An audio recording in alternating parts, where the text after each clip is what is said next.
Hello everyone, if you're new to my channel, consider liking and subscribing. It will make me feel wonderful if you do that. Thanks. By the way, I also have another Naruto and Luffy fanfiction channel. If you are interested, link is in the description. The Return of Joyboy by TheIntrovertRin.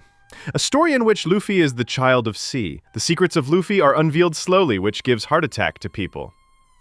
Member list. Garrick Russell, Warlord. Black Money Young Lion, Warlord. KSG PL4YZ, Warlord. King Nemo, Warlord. Zach Travis, Warlord. Adios. 4 years prior, the island of Umbra was a breeding ground for sin, a dark market where anything and everything was for sale. Exotic artifacts, stolen treasures, forbidden substances, and worst of all, lives. That was the island where the three C's were sent on a mission by their father, Dragon, with a clear goal to gather intelligence on the slave trading and disrupt the operations without blowing their cover. That's why, to avoid any suspicion, they had stuck to the shadows, their cloaks drawn tight and steps careful. Cole and Cyan had flanked Syra like the overprotective older brothers they were, especially considering the island they were in. Both of them were constantly darting around to ensure that Syra was within sight.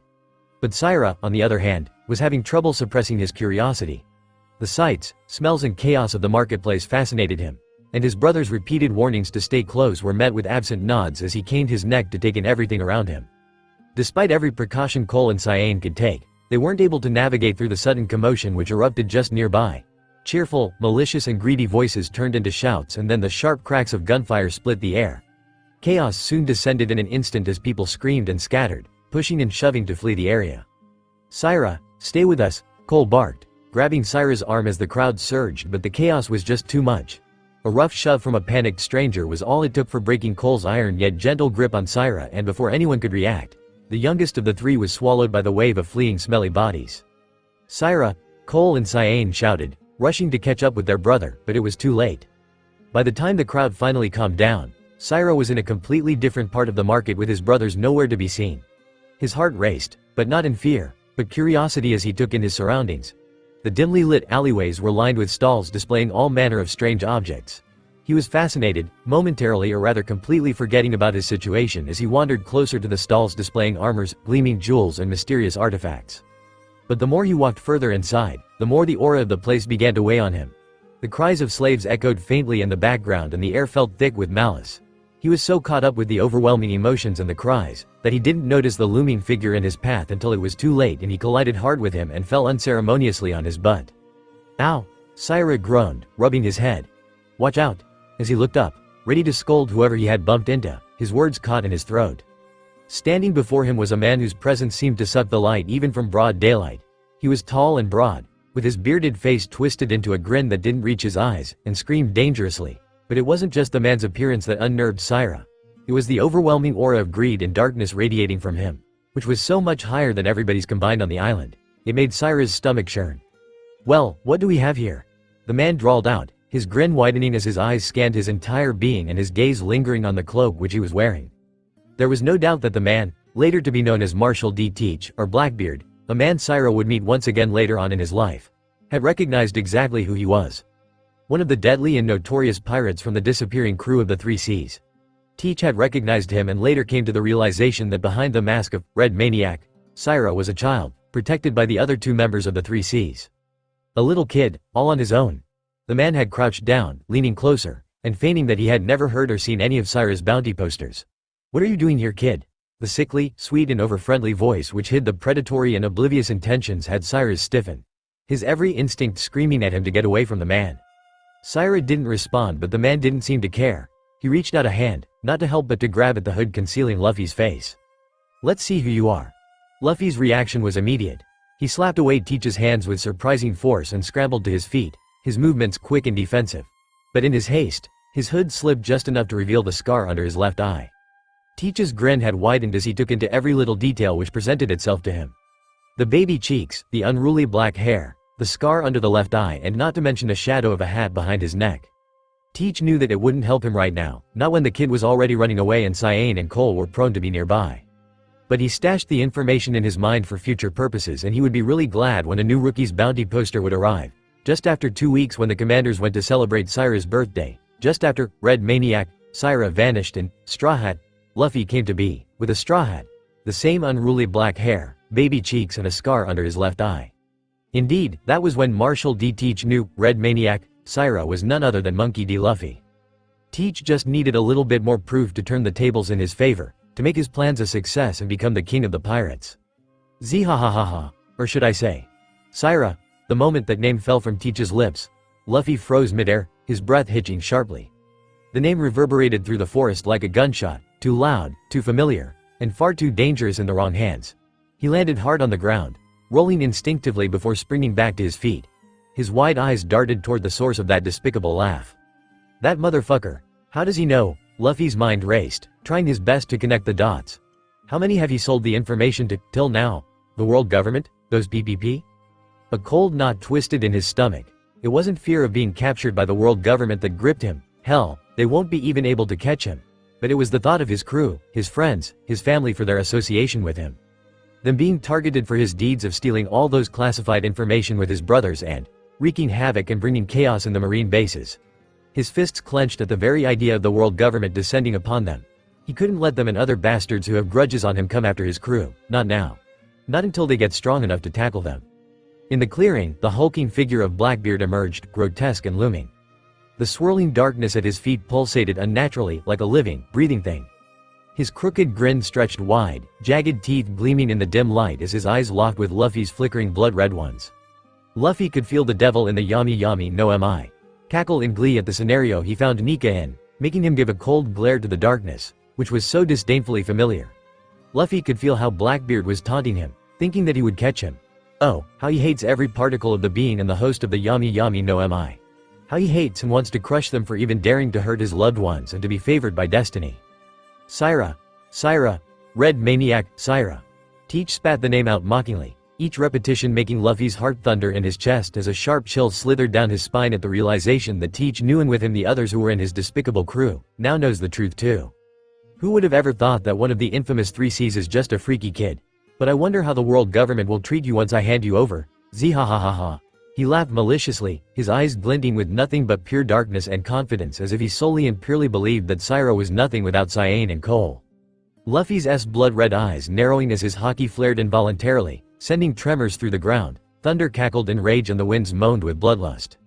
Maybe they'll make a freak show out of your eyes, or a celestial dragon would make you their pet, or… Shut your damn mouth, Black Bat, Luffy's voice roared through the storm building above them, lighting falling down in response to his fury. Teach's laugh faltered for a moment as he felt the air getting thicker and an unnatural force of nature leaking out from the kid, whose eyes finally settled into red and body emitting an unearthly glow, especially from his back. If he wasn't so hell-bent on giving the world government the brat for warlord position, then he would have auctioned the brat for a very high amount. Maybe double or triple the amount of Syra's bounty. But he couldn't, and wasn't that better? He laughed louder and darker at the thought.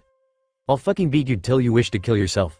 Luffy gritted his teeth at the bastard before him, feeling the others begin to creep out slowly but surely, taking a position to aim and attack at him. He could feel his newly formed holy tattoo on his back begin to glow mystically, as if signaling how opposite he and Teach are, both by powers and thoughts. I go by Blackbeard, you bastard, Blackbeard, who'll be the king of the pirates. Now, either turn yourself over to the world government on my behalf or get ready to be engulfed by darkness. His hand stretched out, fingers clawing at the air as the darkness at his feet began to writhe and come alive.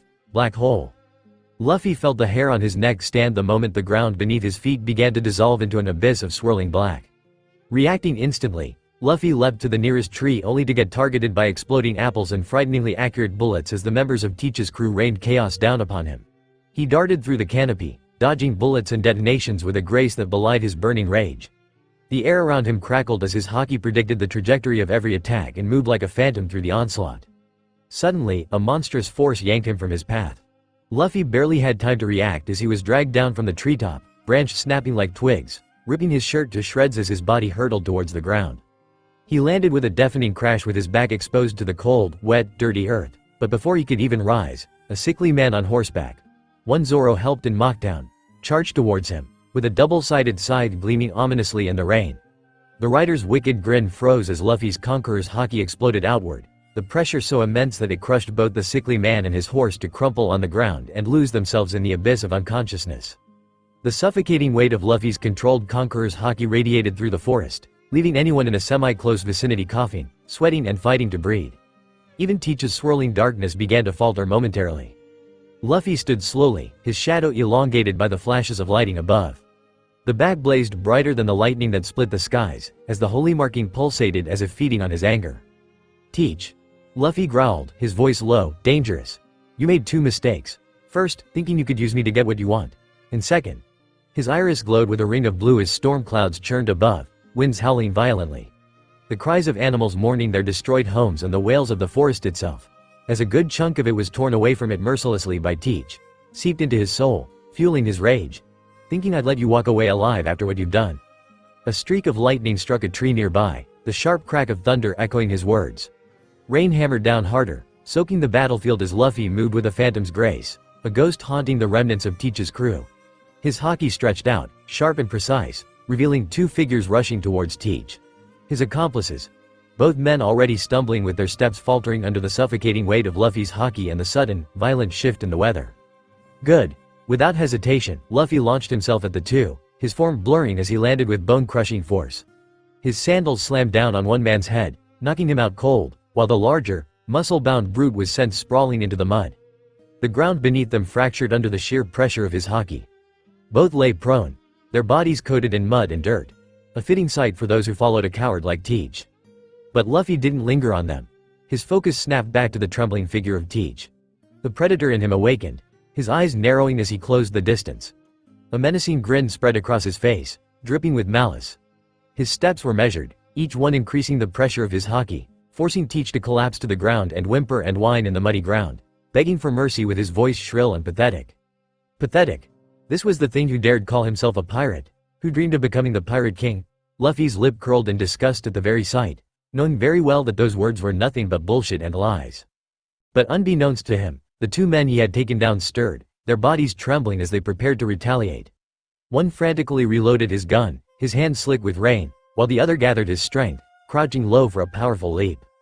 Blinded by rage, Luffy didn't sense the barrage of sea stone bullets tearing through the rain, slicing through the storm like an executioner's blade. Nor did he notice the muscled man getting ready to tumble him into the ground. No, Luffy didn't care. His only focus was on the horrible thing beneath him. His mind consumed with only one goal: to make Teach suffer, to make him regret every choice that had led him to this moment. His foot connected with Teach's side, sending the man sprawling deeper into the mud, and wailing in pain. Luffy wanted to make him feel as the worthless piece of shit he is for being a backstabbing asshole, for harming Thatchy, for making Ace feel the way he did, for being favored by destiny, forever. Bang! Bang! Bang! The sea stone bullets hit Luffy's vital organs, but instead of piercing through, they ricocheted off Luffy's rubbery skin, snapping back at a more deadly speed. The sharpshooter, Van Augur, who had shot the bullets, barely had time to realize that the bullets didn't work on the devil fruit user, as one bullet lodged in his eye, another in his neck and the last in his chest.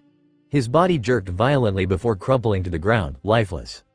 His scream, brief but blood-curdling, was carried on the howling wind, cutting through the din of the storm. But that didn't stop the muscled man. Instead it spurred him forward, his resolve hardening with a need for revenge. Teach's eyes widened as he heard Augur's dying scream. Oh, well, he can find a replacement for him elsewhere, but he can't lose the rest of his crew right now. Everyone, retreat, turn back. You can't fight Syra. He's a fucking maniac. Teach gritted his teeth in anger, trying to stand up. His mind raced, cursing his crew for their stupidity. Didn't they realize who they were up against? Didn't they know how powerful each member of the Three Seas are? Did they forget that this kid, this monster, has a billion berry bounty on him?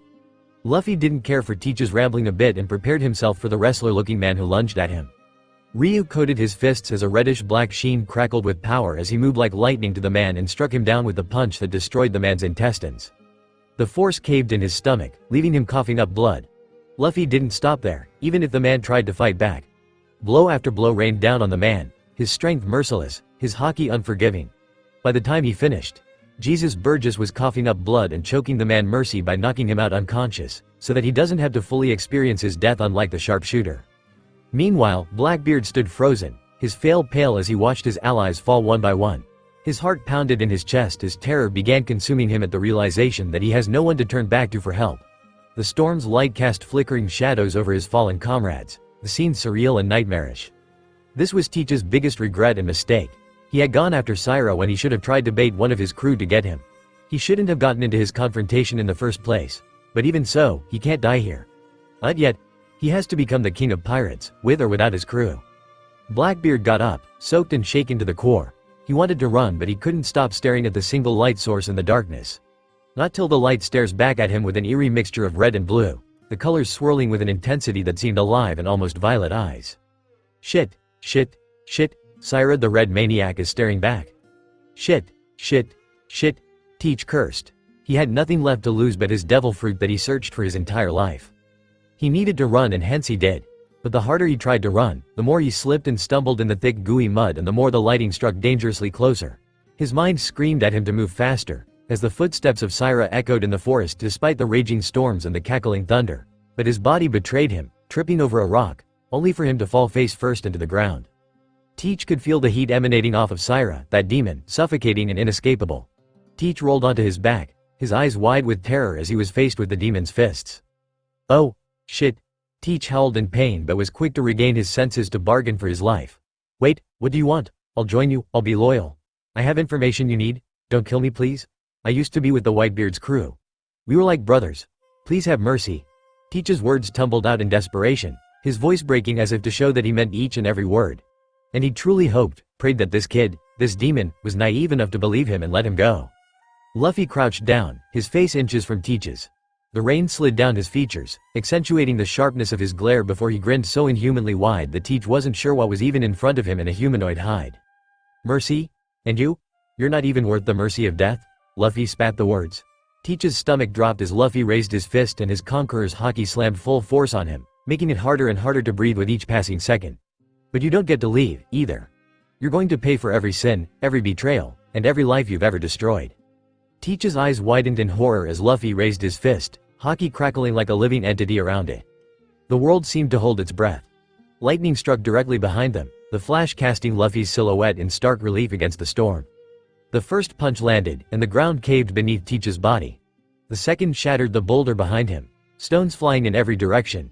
Each subsequent strike was more brutal than the last, the rhythm of Luffy's blows matching the pounding of the rain and the cries of Teach, which only grew weaker with every hit, his body crumpling further into the mud. The storm bore witness to the carnage, the elements themselves seeming to tremble in the presence of Luffy's wrath. By the time he finally stopped, Teach was barely recognizable. His body was broken, his spirit shattered.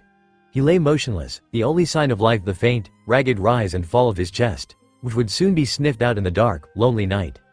Luffy stood, his breath heavy but controlled. He looked down at Teach one last time, his eyes a cold, unfeeling void. The rain washed away the blood on his hands, but nothing could cleanse the weight of what had transpired. You wanted to dance with the devil, Luffy said, his voice carrying over the storm. Now you'll learn what it means to live in hell. With that, he turned and walked away, leaving Teach to wallow in his defeat. The storm began to subside, the winds calming and the rain easing into a gentle drizzle. The forest, though scarred, seemed to breathe a sigh of relief. Luffy trudged along the forest path with the crisp, chill air hitting against his bare skin. Draped casually over one shoulder was the Southbird, which had found its way to him, its feathers slick with rain but its head held high, surveying the surroundings with an air of haughty disinterest. His steps were unhurried, yet each carried a hop and glee at the thing which he held in his hands. The slightly crumpled but still legible bounty posters. The winds had picked it for him after he had done with Teach, gleefully gifting him as if to quell his rage in that moment. The corners of the bounty posters fluttered, revealing the bold numbers scrawled across them and the unmistakable faces beneath. As he walked, his eyes lingered on the posters. The faint glow of the moonlight illuminated his expression, a mix of childlike excitement and simmering pride. Hey, Zoro and the others are gonna flip when they see this. Luffy murmured aloud as a grin spread across his face. I can't wait to tell them how big our bounties are now. Distracted by his glee and excitement, Luffy barely noticed the groaning figures scattered along the path. The muffled sounds of pain and the occasional twitch of a hand caught his peripheral vision, but he paid them little mind. It was only when he stepped over a particularly battered form, one belonging to the very blonde-haired man who had offered him drink and then mocked him, Luffy paused, noticing the swollen and barely recognizable face. Luffy wondered out loud, tilting his head, as a flicker of confusion crossed his features. What happened here? The Southbird cawed in response, but Luffy didn't linger for an answer. Just ahead, the faint glow of Mount Blanc Cricket's house pierced the darkness, and with it came the muffled voices of his crewmates. He was about to dash towards the house, when the door creaked open and out stepped Zoro and Sanji. No shirt? Zoro asked, raising a brow at Luffy's appearance, his voice carrying a mixture of amusement and exasperation. And what the hell happened to you? The Southbird got the best of you? He asked jokingly, as he scanned Luffy's frame with his sharp and perceptive eyes, noting the faint streaks of blood on his arms and chest. But it wasn't Luffy's own blood. Zoro knew that much, knowing how it tends to have a golden mix to it. So, what the hell even transpired in the forest? Sanji, however, was less composed and smarter than Zoro. His cigarette dangled precariously from his lips as his gaze flicked between Luffy's pale complexion and the silver necklace resting against his chest. Hanging from the chain was a beautiful red pendant, its surface catching the light with an almost ethereal glow, and beside it dangled a translucent blue feather, its delicate edges shimmering like frost and blue fire. But the beauty of the necklace and its pendants weren't what had Sanji's attention, as he could clearly remember the very necklace being on Syrah's neck when he came to throw the letter on what to do to free Luffy next to them. "Oi, Luffy," Sanji uttered, his tone sharp as his cigarette finally fell to the ground. "You're not seriously trying to tell us you're not Syrah, are you?" Luffy froze mid-step, his grin faltering. Zoro's eyes widened slightly at Sanji's outburst, his gaze flicking back to the pendant. Recognition flashed across his face as he connected the dots, a rare look of frustration crossing his features. Damn it, I've seen that before." He pinched the bridge of his nose, letting out a long sigh before muttering, "Of course." At Luffy's reaction, the things lay more clearly, but Sanji W towards his Luffy, mindful to not raise his voice too loud, but his irritation was clearly spilling over. "So, it's true, huh? You're Syrah? Red Maniac, Syrah? The one with the 3 C's and ridiculous strength. The one who fucking kidnaps himself for fun and made us worry." Sanji would have grabbed Luffy by collar if he was wearing a shirt, but settled on glaring at him. "Why the hell didn't you tell us? How many more secrets was Luffy hiding? How many more were as dangerous as Luffy being one of the 3 C's? Did his brothers know? Heck, for all he knows, by seeing how overprotective the brothers are, that Ace and Sabo can also be a part of 3 C's, disguised as Cole and Cyan. But that doesn't matter now. Did Luffy consider the crew as some backstabbing idiots? Who would throw him to the world government? If not, then why didn't he say?" Sensing the turmoil going within Sanji, Luffy nods, scratching the back of his head, his grin turning sheepish and slightly guilty. "Yeah. I'm Syrah. But Sanji and Zoro cannot tell anyone for now, okay? The word government might come after you guys if they find out. Or if anyone finds out. I don't want them using my friends as bait."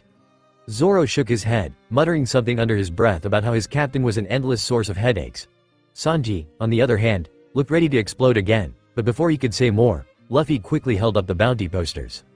"Anyway, look what I got," Luffy chirped, his voice brimming with excitement. "Check out our new bounties." 75 million berries? Zoro whistled as he looked at his own bounty poster, but he smirked when he saw his captain's freaking 200 million berry bounty. The government was finally seeing Luffy as a threat. Though, the sudden shift of topic left Sanji momentarily stunned, and yet his frustration lingered. He grabbed Luffy's arm as he made to enter the house gleefully, announcing how he was going to show to everyone. "You're seriously going in like that?" Sanji gritted his teeth, motioning to Luffy's shirtless state. "Do you want everyone to figure out who you are?" Without waiting for an answer, he shrugged off his coat and draped it over Luffy's shoulders, his eyes widening as he caught on to something extraordinary.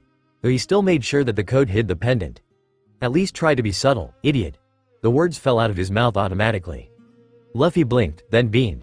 "Thanks, Sanji." With that, before Sanji could question him about anything, Luffy raced inside, leaving Sanji and Zoro standing on the porch. The sound of Luffy's excited voice carried through the open door, followed by the shrieks of Chopper, Usopp, and Nami. "Where were you?" Chopper demanded, his small form bouncing in indignation. Usopp pointed dramatically at Luffy. "Bellamy came for the gold, and you weren't even here to help." In the background, Nami's voice rose in triumphant glee. "Serves him right, finally, we got our revenge." Amid the commotion, someone muttered about needing to get to sleep soon if they wanted to catch the knock-up stream in the morning. Outside, Sanji lit another cigarette, his eyes fixed on the stars above. Zoro leaned against the doorframe, his gaze lingering on the forest from which Luffy had emerged. "Syrah, huh?" Sanji muttered, breaking the silence. He exhaled a plume of smoke, his tone laced with dry amusement. "What else is left to find out about that guy? We're following one hell of a crazy captain." Zoro didn't respond immediately, his thoughts wandering. He couldn't help but wonder how Sanji would react if he ever found out the full truth. That their captain wasn't just Syrah but something far greater. A god, no less. But Zoro kept that to himself, unwilling to burden the already frustrated cook with more revelations. Sanji continued, his voice softer now. "I know you know more than the rest of us." He didn't look at Zoro, his eyes still fixed on the stars. "But I'm not jealous or anything." Zoro snorted, a faint smirk tugging at his lips. "Could have fooled me." Sanji ignored the jab, his expression turning uncharacteristically serious. "It's just, is he okay, Zoro? You've noticed it too, right? His skin is paler than usual. And his back." Sanji wanted to question Luffy then and there when he was draping his coat over him and caught the glowing back, but Luffy had already rushed inside. It was glowing.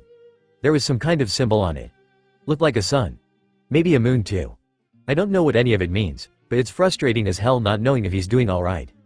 Zoro's smirk faded, replaced by a thoughtful frown. He pushed off the doorframe, his arms crossing over his chest as he considered Sanji's words. Finally, he said, "He's Luffy. If he wasn't okay, he'd tell us." Sanji let out a bitter laugh. Would he, though? Guy keeps more secrets than anyone I've ever met. He spoke, not forgetting about the time when Luffy had collapsed without any warning when they were on their way to Alabasta.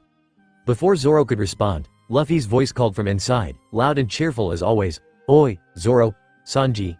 Get in here, you gotta see this." Sanji stubbed out his cigarette, shaking his head as he turned toward the door. "Coming, Captain. Marine Headquarters, Marineford."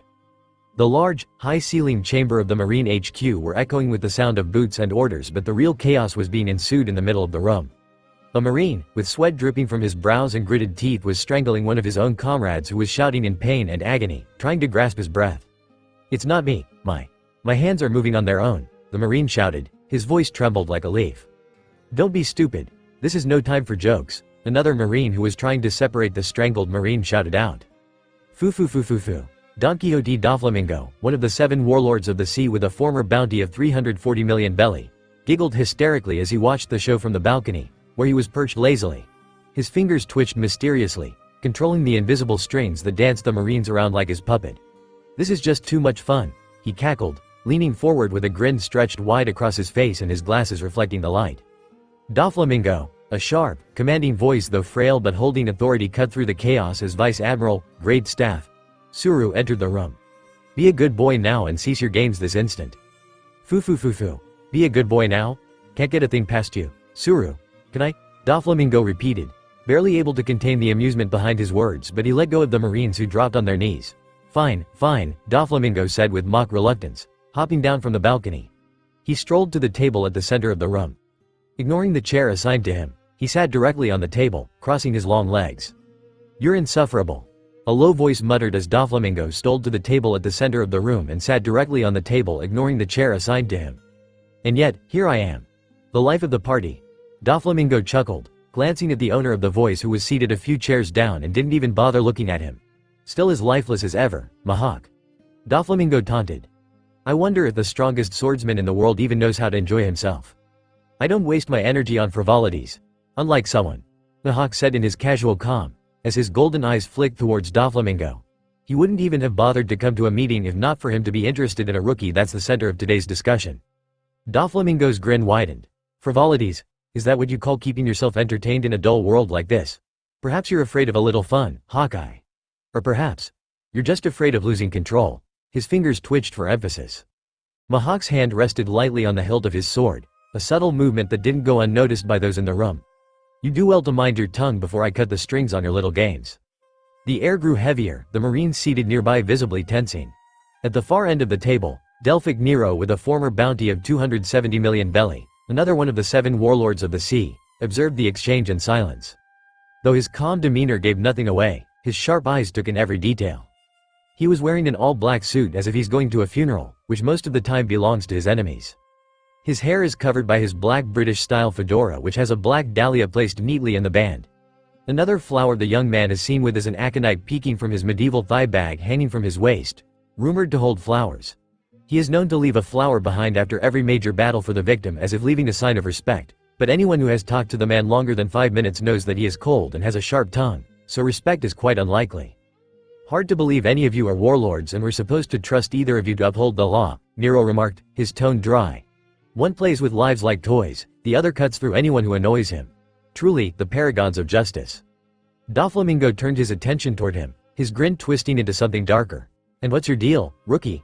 You've got quite the sharp tongue for someone so mysterious." "Mysterious suits me just fine." Nero, whose face was partially shadowed by his hat, smirked. "Better that than someone whose legacy is being a glorified puppet master." The grin faded slightly from Doflamingo's face, his gaze narrowing. "Careful now, Nero. You might find yourself at the end of my strings if you keep talking like that." Nero's eyes gleamed beneath the shadow of his hat. "Try it. I'm curious to see if your strings can hold someone who doesn't dance to anyone's tune." The Marines exchanged uneasy glances, the tension at the table thick enough to cut with a knife. Before the exchange could escalate further, Mahawk interjected. "Leave the boy, Doflamingo," Mahawk said, his voice a low warning. He's not worth your time, or mine. Doflamingo let out a low chuckle, leaning forward. Oh, but he's feisty. I like that. Maybe I'll play with him after we're done here. Do that, Nero said, his voice eerily calm, and I'll make sure your laugh is the last sound you ever make. The two locked eyes for a moment, the air between them crackling with hostility. The Marines in the room sweated nervously, seeing the chances of clashes between the warlords, who on their own were monsters to be scared of. But before the tension could further escalate, the doors slammed open and the Fleet Admiral Sengoku strode in with his hands in his pockets. Cease this, he bellowed, silencing the retorts which the warlords were sure to throw to each other. Put an end to this silliness at once. He didn't give a fuck about the warlords killing each other, but not here in the HQ. Nero let out a sigh of relief seeing Doflamingo's attention finally averted from him, though his fists were clenched beneath the table. It was taking every ounce of his control to keep the disguise of Nero and not reveal his true identity, especially with the recent knowledge of Doflamingo doing something horrible in Dressrosa. Ah, forgive me for not greeting you all first. Sengoku started with a taunting voice as his gaze swept over the three warlords in the room. I'd like to thank you all for coming today, S of the Seas. Foo. Well, aren't you pretty high-minded for a man surrounded by S Fleet Admiral? Doflamingo stated, his grin widening mockingly. But tell me, what does that make the one who chooses to work with us? A saint, or just desperate? Well, S or not, it's nice to know where we stand. Nero commented with a faint smirk, his tone light but laced with hidden sarcasm and a sharp glint in his eyes. Though I'd argue that some of us are here to clean up the messes that others failed to handle. He cast a subtle glance toward the Marines, earning a few narrowed eyes in return. His remark was carefully veiled, ambiguous enough not to draw direct suspicion while still cutting deep. Meanwhile, Mihawk's golden eyes met Sengoku's, steady and unnerving. I find your judgment irrelevant, he said simply, his voice cutting through the tension like his blade. The seas are ruled by power, not moralities. And power is why we're here, isn't it? Sengoku's fists clenched in anger at the retortion, but he didn't revel in replying to the SS of the Seas as he moved to the front of the room to address the gathered Marines and warlords. Let us begin the meeting. I doubt any more will show up. Even having 3 out of 6 warlords show up was more than I had anticipated. Sound judgment. I wasn't planning to come either. Doflamingo shrugged. But my business has been going so smoothly as of late, I came here out of boredom. Same here. Nero shrugged when the Fleet Admiral's eyes fell on him. He was not willing to let anyone be suspicious of him. I am merely an interested observer. I happen to be interested in a few of the pirates at the center of today's discussion. That's all, Mihawk stated. Ah, then may I also participate as an interested voice finally made its presence known in the room. Ah, then again, perhaps it's not entirely accurate to describe myself as an observer. All eyes turned towards the figure which was casually seated on one of the large windows with a staff in his hand. "Who are you? Where did you come from?" some of the Marines shouted out, having not seen the guy enter. "Greetings, esteemed company," the guy said, his voice smooth as silk. He ignored the tension in the room, striding to the center with an air of confidence. "I have come here today in the hopes that I may be allowed to participate." Nero didn't so much as flinch as the others, but beneath his calm exterior, his senses were on high alert. He had noticed the pale guy, Luffy, one of the members of the Blackbeard crew, sneaking in moments before anyone else due to his haki picking up the man's unusual presence. Forgive my presumptuousness, but in the light of Crocodile's title revocation and Straw Hat Luffy's declination to the warlords, you must be looking for a replacement, are you not? Luffy continued on. You must be Luffy, right? Suru stated with disinterest at the man. Ah, you are aware of my name. I am most honored. Luffy tipped his head mockingly. Who is he? A Marine commented, looking at Luffy with wariness. An infamous sheriff of West Blue who crossed an acceptable level of violence in his means.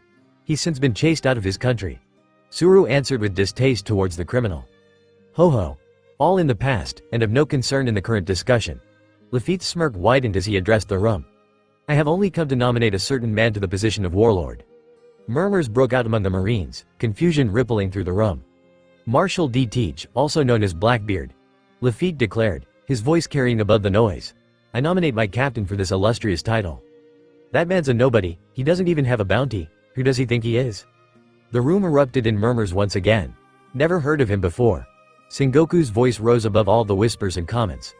Appointing an unknown person to warlord is hardly going to make any pirate tremble. Doflamingo, however, let out a low chuckle. Now that sounds interesting. I say give him a chance, Sengoku. Mihawk's gaze remained impassive, while Nero's jaw clenched imperceptibly. The mention of Blackbeard's name was enough to stir hatred deep within him and let his mask slip, but he managed to keep his expression neutral. This is ridiculous, Nero said curtly, his voice even. No one here is foolish enough to support such nonsense. "Oh, but I assure you, Blackbeard is more than qualified," Lafitte countered, his tone smug. "And as proof of his value, I'll reveal something you'll find quite intriguing." The room quieted as he continued.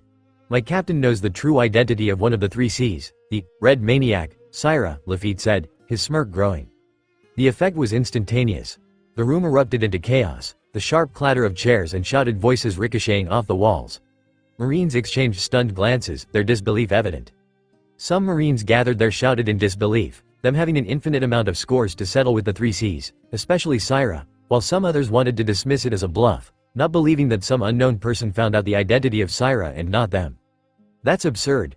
How could this Teach guy possibly know Syra's identity?" One of the Marines barked, his voice tinged with disbelief. He didn't want to believe that some unknown person, a wannabe warlord at that, found Syra's identity before them. Another, more cautious, murmured, "But if he does, this could compromise more than just Syra, the balance. It's a bluff, he's trying to manipulate us." The officers were divided.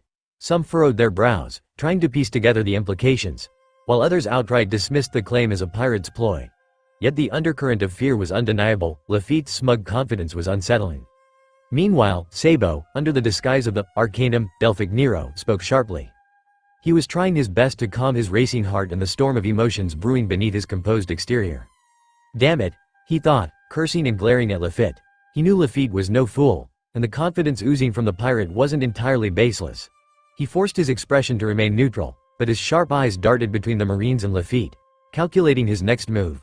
Inside, panic clawed at his thoughts. If this gets out, if they even begin to suspect Luffy, no, I won't let it happen. Bold words, Mihawk said, as he leaned back in his chair, his unreadable gaze locked on Lafitte. But words alone mean nothing. Foo. What a delightful mess you've stirred, Lafitte. I'd almost believe you, if it weren't so amusing to think you'd risk lying in this room. Doflamingo grinned widely, discarding the words of Lafitte, though he would love to know who are the three C's and make them his personal puppets. Sabo felt his jaw tighten despite himself, the faintest movement betraying his frustration. This can't spiral further.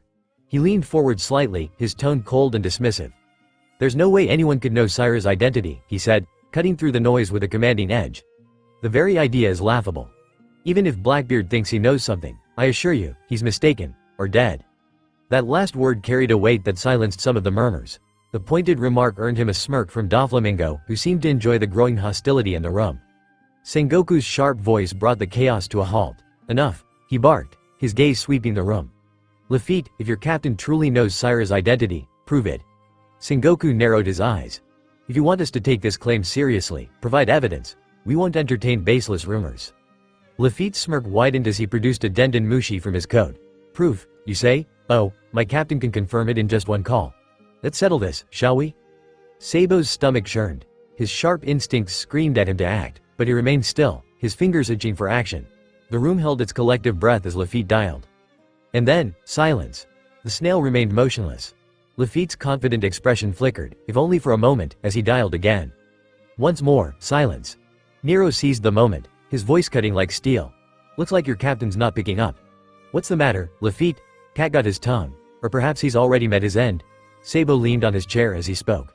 Or perhaps he never had this information to begin with. He slightly smirked, knowing that this was over and would be soon over for forever. Either way, it seems this little charade is over. You have wasted our time, Lafitte. Sengoku's voice dripped with threat. If your captain does know who is behind the mask of Syra, reveal now, or... Sengoku didn't even have to order as the Marines surrounded Lafitte in an instant with guns and swords pointed at him. Lafitte frowned, but his smirk returned quickly. Only my captain will answer that, and I assure you, he's alive and well. More than that, Syra is already in his grasp. You'll all see soon enough. The declaration and intention behind the words set the room ablaze once more, with shouts and arguments overlapping as Marines barked orders and some speculated about Lafitte's claims. The warlords, each seated or standing with their own aura of untouchable menace, watched the commotion unfold with varying degrees of amusement or disdain. Amid the frenzy, Sabo's sharp eyes glinted. His finely honed instincts told him that the pirate had made his escape during the confusion. Exactly as expected, he thought. Without hesitation, Sabo slipped out of the meeting room unnoticed, his every move precise and calculated. While the Marines scattered, scrambling to organize search efforts, Sabo had already locked onto Lafitte's presence. His mastery of the subtle disturbance in the air. Lafitte was swift and skilled, but no match for someone like Sabo. In the shadowed corridors of Marineford, Sabo moved like a phantom, his steps soundless and deliberate. His target wasn't far. Laffitte's presence lingered like a faint trace of smoke, weaving through the base's labyrinthine halls. And finally, he found him. Laffitte stood at the edge of a darkened alley near one of the lesser-used exits of Marineford, his back turned. Sabo's lips curled into a tight smirk, his gloved hands flexing.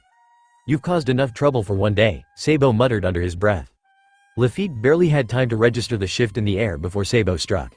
A single, swift blow to the back of the head rendered the pirate unconscious, his body crumpling unceremoniously to the ground. Sabo stood over the fallen man, his heart pounding. The fury he'd kept bottled up during the meeting threatened to boil over. But now was not the time to lose focus. Kneeling down, he grabbed Laffitte by the collar, hoisting him with ease. "You're not going anywhere," Sabo muttered, his tone laced with cold determination. He slung Laffitte's limp body over his shoulder and disappeared into the shadows once more, leaving no trace of his presence. Laffitte groaned as he came to consciousness, his head pounding and his body heavy.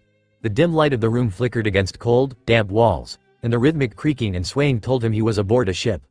Blinking away his grogginess, he tugged at his arms, only to find them shackled tightly to the table before him. His legs, bound to the chair, barely budged. He felt so tired. Across from him, a blonde-haired man stood with his back turned, arranging tools on a nearby tray. Meanwhile, Sabo was humming a light tune, his fingers gliding over a pristine pair of gloves. One by one, he pulled them on, snapping the leather against his wrists. After that, he finally turned around, offering Laffitte a polite, almost cheerful smile, which contrasted sharply with the gleam in his sharp eyes. "Ah, you're awake. Excellent," Sabo greeted warmly, as though they were old friends. He picked up a small blade from the tray and inspected its edge with idle curiosity. "You're quite the slippery one, aren't you? Took me a bit of effort to track you down." Laffitte's eyes widened slightly as he recognized the voice of the man from that of Nero from the meeting. He had seen the bounty poster of the Arcanum Delphic Nero and knew what he looked like, and hence seeing the sharp and complete contrast, he was soon to realize that the original Nero was dead and the guy, who could be none other than a revolutionary, was feigning like Nero to be a warlord. Though, that didn't unsettle him much, but the sickeningly too polite smile, which was screaming to be fake, was making his stomach churn. He needed to find an escape route. Now. But his body felt too weak, making him realize that he was cuffed with sea stone handcuffs around his wrists, which were drastically draining his strength, and his shaft was nowhere to be seen. Now, Sabo said, noticing Laffitte's wandering eyes. He pulled up a chair and sat down, his smile never faltering. "No point in looking for a way out. This room was designed to hold much nastier people than you." Laffitte's gaze narrowed, but he kept silent. Sabo leaned forward, resting his elbows on the table, his voice dropping into a silky murmur. "Let's get to the point. You mentioned something interesting back at the meeting. Something about knowing who Syra really is. That caught my attention. So, why don't we make this easy? You tell me everything you know, and I promise, I'll make it quick for you. Or perhaps even let you go if I found the information satisfactory." Laffitte refused to answer, keeping his unnerving gaze locked to that of his about-to-be torturer. Seeing Laffitte silent, Sabo chuckled softly. "You're loyal. Admirable, really, but you should know, I'm very good at getting people to talk." Laffitte gritted his teeth and finally spoke, his tone calm but defiant. "You're not who you say you are, Warlord Delphic Nero. Or should I call you, Revolution?" Before Laffitte could finish, Sabo's fist collided with Laffitte's face, breaking his nose with a crunch sound. His calm smile remained, but his eyes burned with cold fury. "I'll be asking the questions, thank you." The room went eerily silent, save for the faint creak of the ship as it swayed with the waves. Sabo stood by the tray of tools, his fingers hovering over an array of sharp implements, heated rod, needles, pliers, vials of unknown liquids and other materials. He selected a slender blade, testing its edge with his thumb before turning back to Laffitte, who sat slumped in the chair, his breathing ragged. "You know," Sabo began conversationally, "I didn't want it to come to this. I was hoping we could have a pleasant little chat. But, alas." He gave a mock sigh, his polite smile still firmly in place. "It seems you've left me no choice." Laffitte tugged futilely at his sea stone shackles, panic beginning to creep into his normally calm demeanor. "You won't get anything from me," he rasped, his voice filled with pain but defiant. Sabo tilted his head, feigning disappointment. "You say that now. But everyone has a limit, Laffitte. Shall we find yours?" He moved with measured precision, placing the blade against Laffitte's exposed forearm. With a deliberate slowness that sent shivers down his captive's spine, Sabo dragged the blade across the skin, not deep enough to be lethal but enough to draw blood and leave a burning stain. Laffitte flinched, his teeth gritting to suppress a groan. "That's just the start," Sabo said cheerfully, dabbing the wound with a piece of cloth soaked in a pungent liquid. Laffitte hissed as the pain flared. "Stings, doesn't it? Now imagine this. 100-fold. Sabo reached for the heated rod next. The glowing metal hissed ominously in the cool air as he brought it close to Luffy's face, allowing him to feel the intense heat radiating from it. "Tell me," Sabo murmured, his voice dropping to a dangerous whisper. "Who is Syra? Who knows their identity? You give me those answers, and this stops." Luffy's breaths came in shallow gasps. His usually composed mask was slipping, cracks forming as fear took hold. "You think this will break me?" he spat, though his voice wavered. Sabo arched an eyebrow. "Oh, you're tougher than most, but no one lasts forever." With that, he pressed the rod lightly against Luffy's shoulder. The sizzling sound was drowned out by Luffy's strangled scream as the searing pain tore through him. He thrashed against the restraints, but the sea stone cuffs rendered him weak and powerless. "Stop, stop it," Luffy choked out, his voice breaking. Sabo pulled the rod away, inspecting the blackened mark with clinical detachment. "You're starting to sound reasonable. Ready to talk?" Panting heavily, Luffy glared at Sabo through bloodshot eyes. "Never." Sabo's smile widened, but it didn't reach his eyes. "I admire your loyalty. Truly, I do. But let's see how long it lasts." He swapped the brand for a pair of needle-like instruments, holding them up for Luffy to see. "These are particularly nasty," he mused. "A tiny prick here, and here." He pressed the needles into pressure points on Luffy's arms, sending jolts of sharp, localized pain through his nerves. Luffy thrashed again, letting out a guttural cry. "Just say the name," Sabo coaxed, his tone sweet and almost kind. "Save yourself the pain." "I won't betray him," Luffy gasped, his voice barely audible. Sabo leaned in close, his breath brushing against Luffy's ear. "You already have, by letting yourself get caught. So tell me, and maybe you'll leave here with most of your limbs intact." Luffy's resolve finally crumbled under the relentless torment. Blood dripped from his mouth as he rasped out the words, each one a struggle. "It's Monkey D. Luffy. Syra is Monkey D. Luffy." Sabo froze, the calm facade slipping featuring, then he straightened, his smile returning, sharper than ever. "Who else knows?" he demanded, his tone now ice cold. Luffy coughed, spitting blood on the floor. "Blackbeard's crew," Luffy stammered, his voice trembling. "Just the captain and his crew, Burgess, Doc Q, Van Auger, no one else." Sabo stared at him for a long moment, then nodded. "Thank you for your cooperation," he said softly with a smile. Luffy slumped in his chair in relief, exhausted, thinking the ordeal was over. Until he saw the gun in Sabo's hand. "You shouldn't have known this," Sabo said, his tone almost regretful. "No one threatens my baby brother or Ace," Sabo said, his voice soft and almost fond. Without hesitation, he pulled the trigger. The shot rang out, silencing Luffy forever. Sabo wiped his gloves clean on a cloth, his expression cold and detached as he turned to one of his revolutionaries waiting outside. "Dispose of the body. And sound code C, we have a breach. Find Blackbeard." The revolutionary base erupted into chaos the moment code C was announced. Operatives scrambled to their posts, messages were sent out across the network, and plans were hastily drawn to track down the Blackbeard pirates. Amid the frenzy, Sabo retreated to a quiet corner to make two crucial calls. The first went to Ace. "Code C, Blackbeard knows about Luffy," Sabo said bluntly the moment Ace picked up the call. Ace's voice exploded from the other end. "That bastard, I knew I should have finished him off when I had the chance. I'll go out after him this instant." "Damn it, Sabo, this is my fault." "It's not your fault," Sabo interrupted firmly, "and for what it's worth, Teach won't be a problem anymore, now that he knows that. We will deal with him, together." After that, the second call went to Dragon, who listened in grim silence before giving his own orders to find the Blackbeards and move to finish him. Finally, Sabo dialed Luffy, his heart still racing from the events of the day. "Luffy, you won't believe what happened, Blackbeard." "Yeah, I already dealt with them," Luffy said, his tone as casual as if he were discussing lunch. "What? I put them to sleep, eternal sleep." There was a long pause. Disbelief was the first emotion to make it through Sabo's face. Then Sabo's lips stretched into a wide grin and his laugh started small, then grew uncontrollable. He leaned against the wall, clutching his stomach. You dealt with them already? And to think I spent all that time torturing Luffy when the problem had already been taken care of. Luffy, you magnificent, reckless idiot." Luffy's confused voice came through the line. "Yeah, why wouldn't I? That bastard started it first." Sabo groaned, wiping tears of laughter from his eyes. "I swear, you're the only person who can turn the worst-case scenario into just another Tuesday." She. With that, Sabo finally disconnected the call, and wiped away the last of the laughter-induced tears from his eyes, and stood up straight. The revolutionaries, who had been nervously awaiting the fallout or any news of the Code C, were still in a haze, their minds racing as they prepared for action. But Sabo had something else to say. "All right, everyone. Listen up," Sabo said, his tone cutting through the chaos.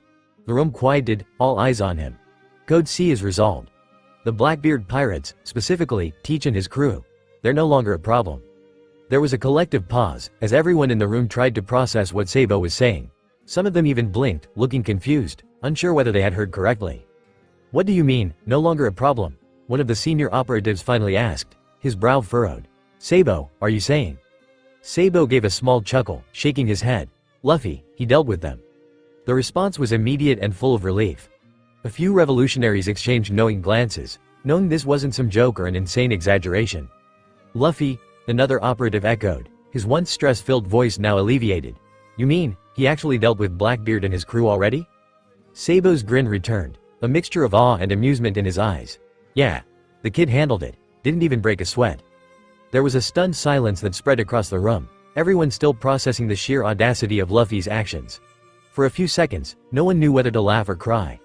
Then, a deep, almost nervous chuckle started from one of the revolutionaries at the back of the room, which quickly spread to others. The absurdity of the situation wasn't lost on them. Luffy had once again outdone everyone, handling an existential crisis like it was just another walk in the park. One of the revolutionaries let out a laugh, shaking his head. I can't believe it. The kid's only what, 17? And he is so powerful that he can take down devil fruit-wielding crews on his own. That kid is going places. Sabo gave a slight nod, his smile growing wider. Yeah. The entire crew. Apparently they tried to capture Luffy but failed horribly. Sabo's mood slightly got worse remembering what Luffy said at the Warlord meeting. The room broke into a mix of disbelief, laughter, and relief, mostly because Code C had put them on edge, but it turns out it had already been dealt with. Sabo stood a little taller, then raised his voice again, rallying the room. Now, here's what we're going to do. I'll contact Ace and Dragon and keep them in the loop. You guys need to spread the word. Get everyone in the network informed. Luffy's actions today could shake things up in ways we can't even imagine. Oh, and don't forget we need to cover up. Send someone to Jaya ASAP and deal with the carnage there. The revolutionaries nodded, some of them already moving toward their communication devices to send word to the higher-ups. But Sabo didn't miss the knowing smiles being exchanged between a few of them. The sun had barely crested the horizon, casting a warm glow over the Going Merry, now with a newly fitted set of wings. The transformation was astounding. What was once a simple, dependable ship had been given a bird-like elegance, with large, sturdy wings extending from either side, turning it into the Going Merry's flying model. A chicken-like design, playful yet impressive, perched proudly on the figurehead. Usopp, Chopper, Nami, and Robin stood outside the house, their eyes wide in astonishment. Usopp, ever the inventor, couldn't contain his excitement. Stars practically sparkled in his eyes as he marveled at the new ship. Wow. It's so cool. Usopp's jaw nearly hit the ground. He was in awe of the ship. Chopper, his eyes gleaming with wonder, bounced around in excitement. It's amazing. The wings, they'll let us fly, right? I can't wait to see it in action. Nami, on the other hand, couldn't hide the unease creeping into her expression. Her hands were on her hips, and her brow furrowed as she stared at the ship. It looks strange. A chicken, really? I don't know about this, guys. Robin, always calm and composed, simply nodded, offering only a faint smile as she studied the ship. She had no real strong opinion, but she wasn't overly enthusiastic either. Well, looks like it's ready to fly, Robin murmured, her gaze lingering on the ship for a moment before she turned to the others. Oi, monster trio, hurry up, Nami called out, her voice tight with impatience. If we want to catch the knock upstream, we need to set sail immediately. The monster trio, still nowhere in sight, had clearly taken their sweet time, but it wasn't long before they appeared. Zoro walked up first, looking like he'd just woken up from a full night of drunken sleep. On his back was Luffy, sprawled out and barely conscious, his eyes half-lidded as he muttered in his sleep. Luffy was definitely not looking like his usual energetic self. Damn it, Zoro grumbled. Honestly, you're a handful, he muttered under his breath. He shifted Luffy slightly, ensuring Luffy stayed steady. I swear, I'm starting to feel like your personal babysitter, he muttered, busigned and annoyed. Behind them, Sanji strolled up with a smirk. He took a playful jab at Zoro as he passed. Hey, you can't even carry your own captain, huh? Guess you're not the great swordsman you think you are, Sanji chuckled and held up an apple in front of Luffy's sleepy face. Here, Luffy. Want some food to wake you up? Luffy, barely conscious, mumbled something incoherent, clearly still exhausted. His eyes were barely open, his face pale and tired. He hadn't even pushed himself far beyond his limits during the battle with Blackbeard, but using a percent of both Hilad's and his own powers in unison, had drained him more than he realized. His body felt completely worn out. Usopp turned his attention to Luffy's barely conscious state, his usual cheeriness momentarily replaced by concern. Luffy, what happened to you? Don't worry about it, Usopp, Zoro grumbled, adjusting Luffy on his back. He'll be fine, he's just tired. Once they reached the ship, everyone had climbed aboard, except for Zoro and Luffy. Luffy looked up at Cricket, who was standing nearby. Get on the ship, you ain't got much time left. Cricket took a swig of his cigarette. Or do you want to waste your only chance to go to the sky, you idiot? Thanks for fixing up Mary. Luffy spoke, his voice soft and a smile etched on his pale face. You should be thanking those guys. Cricket pointed to Mashira's and Shoju's crew, who were already on their ship, ready to set sail and guide the Straw Hats to their destination. They're the ones who did the real work. Now hurry up and get on board. Time's running out. Right. Luffy nodded. Luffy. Zoro. Hurry up, Nami shouted, making Zoro finally trudge towards the ship and climb up. Cricket's eyes remained fixated at the sleepy kid as he remembered the words excitedly spoken by him.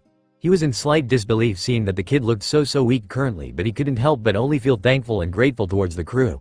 Sarayama Alliance. Aye aye sir, Uoho, the two crews shouted out, making monkey-like poses. Don't go slipping up now, you hear? No matter what, put every last ounce of energy you've got into getting them up in the sky.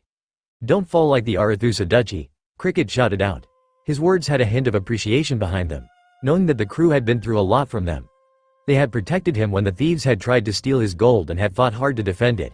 He also truly hoped they wouldn't fall like the Duchy of the Elbnil Kingdom which he originates from. That family lost everything in a day. Alright, let's go, Luffy smiled, letting the energy from everyone energize him, though he didn't get off Zoro's back. He also makes a small note on his mind to ask his mother about that family once he gets back. Kid, this is goodbye for you and me now. Cricket spoke, his face softening. There's one thing. I know for certain at least. Cricket spoke, especially to Luffy. Whether it's the City of Gold or Sky Island, there's never been a person who's proven they don't exist. Yup, Luffy grinned, wiping away the sleep from his eyes.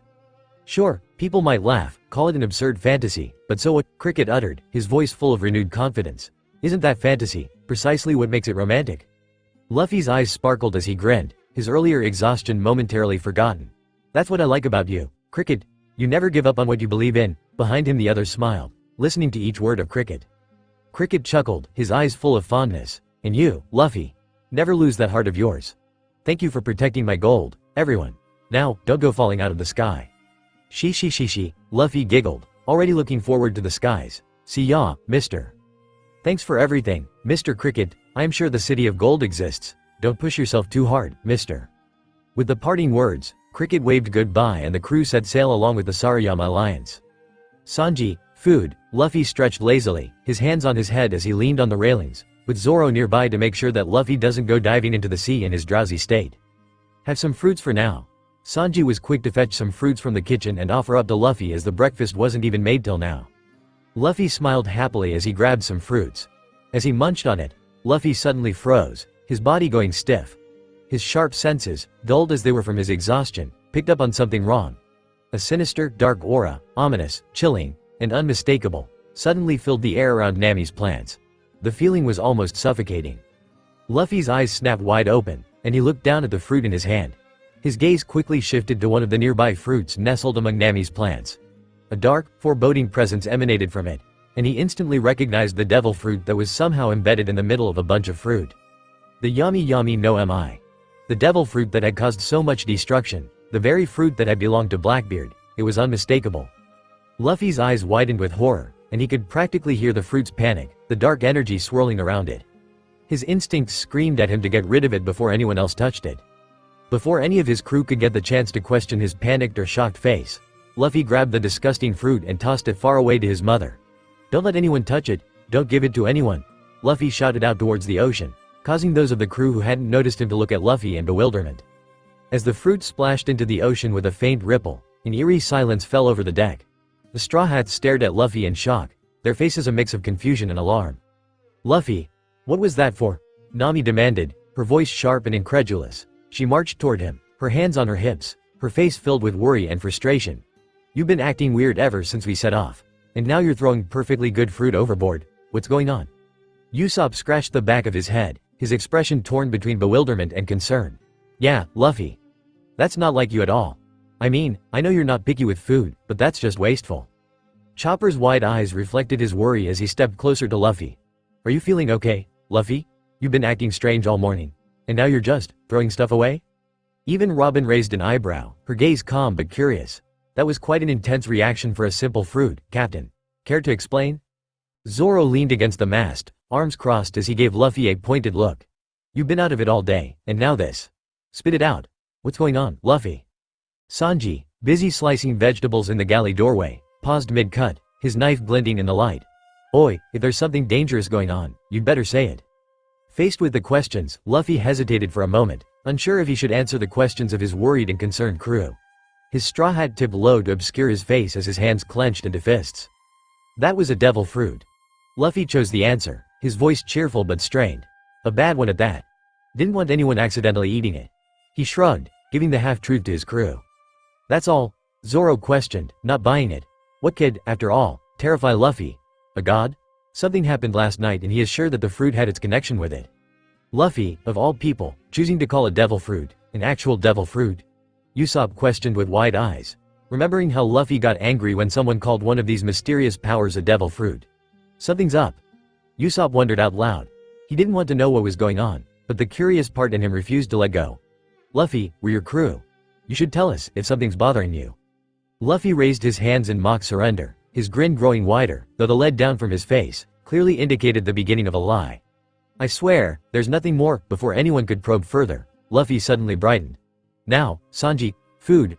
I'm starving. He bolted toward the galley with surprising energy for someone who had seemed so drowsy moments ago, leaving the rest of the crew to exchange skeptical glances. Do you believe him? Robin asked, her gaze shifting to Nami. Nami crossed her arms, her lips pursed in thought. No, something's definitely off, but if he's not ready to tell us, we can't force him. Nami's lips pressed into a thin line as a thought crossed her mind. But still, Luffy might have another terrible secret which would be better for us to never know. Nami shuddered slightly with a nervous smile. Yeah, just like his own fruit powers. Usopp laughed jokingly, but the nervousness and fear were palpable in his voice. Zoro shrugged, his usual nonchalant attitude in full display. Whatever it is, he'll handle it. He's always been like that, keeping things to himself until he's ready. Yeah, but that's no excuse for wasting food.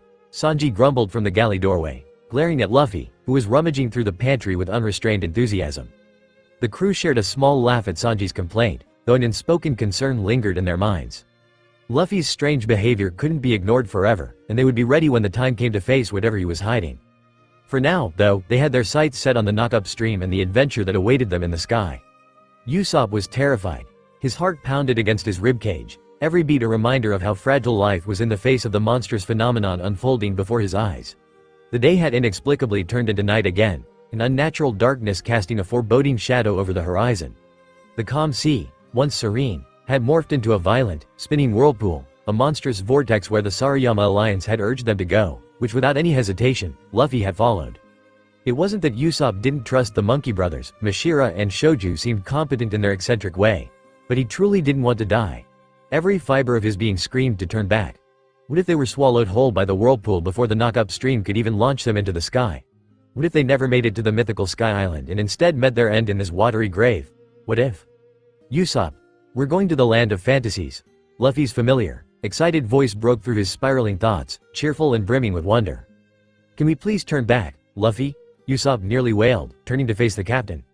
Luffy's ever-present, confident grin met him, unwavering and reassuring. It was infuriating and comforting all at once. Even the Sea King got sucked in, Usopp stammered. His knees wobbled uncontrollably. His wide, fearful eyes were glued to the whirlpool. The memory of the enormous creature's futile thrashing burned into his mind. He could still see its massive tail vanishing into the abyss, its desperate roars drowned out by the roaring waters. This is a death trap, Luffy. We're not making it out of this alive. Beside him, Chopper was trembling like a leaf, his tiny hooves clutching the hem of Usopp's pants as if it were a lifeline. His wide, tear-filled eyes darted around nervously. I don't want to die. Not like this, he whimpered, his voice quaking with fear, after he heard what would happen from Usopp. At first, he had believed that the knock-up stream will shoot them towards the Sky Island like a fountain, but hearing Usopp, he was scared. It'll be okay, Usopp, Chopper. Luffy's voice was soft but carried an unshakable confidence. He crouched down to Chopper's level and gently picked him up, cradling him in his arms. If anything happens, I'll make sure no one dies. I promise, Luffy promised, his tone serious yet comforting as he wiped the tears from Chopper's furred cheeks. Then, his eyes met Usopp's, radiating the same assurance, so don't be scared. Usopp opened his mouth to retort, skepticism warring with a growing flicker of hope. How do you even plan to do that, huh? He muttered. As much as his terrified heart wanted to dismiss Luffy's words as empty bravado, some part of him, a part that had seen the impossible time and again, couldn't help but believe in Luffy's strangeness. From the moment Usopp had laid his eyes on Luffy, he had known that the childish captain was mysterious, strange and unique, but with time he had also learned that Luffy is way more powerful than he could ever imagine and could protect them. But his poor heart and scared mind refused to believe on empty promises for the moment. Fascinating, Robin remarked, her calm, analytical voice cutting through the chaos and ignoring Usopp's fear. She leaned slightly over the railing, her gaze fixed on the swirling waters below. I've read about whirlpools, but this one is extraordinary, almost unnatural. Unnatural is exactly right, Usopp yelped, spinning to face her. Robin, however, appeared utterly unbothered, her curiosity overshadowing any fear within her. We should turn around while we still can. He truly doesn't want to be sucked alive in the whirlpool, which they were being. Turn back, turn back, turn back. Trust me, I also want to turn back right now, but we are already in the current, Nami uttered, her hands gripping on the railing so tight that her knuckles were turning white. She had never heard anything about getting swallowed by a giant whirlpool from cricket. If she would have, then she would have never come here in the first place. Turn back, turn back, turn back, Nami, Robin. Don't worry, I'll protect you too. Sanji nodded towards the ladies, with hearts forming in his eyes. Turn back, turn back, turn back. Give it up, Usopp. Zoro stated, seeing Usopp wailing and shrieking. It's too late. We've already got one crew member gung-ho about all this. Zoro pointed out to Luffy, whose eyes were twinkling like stars and body filled with endless energy. Yosh, we're going to Sky Island no matter what.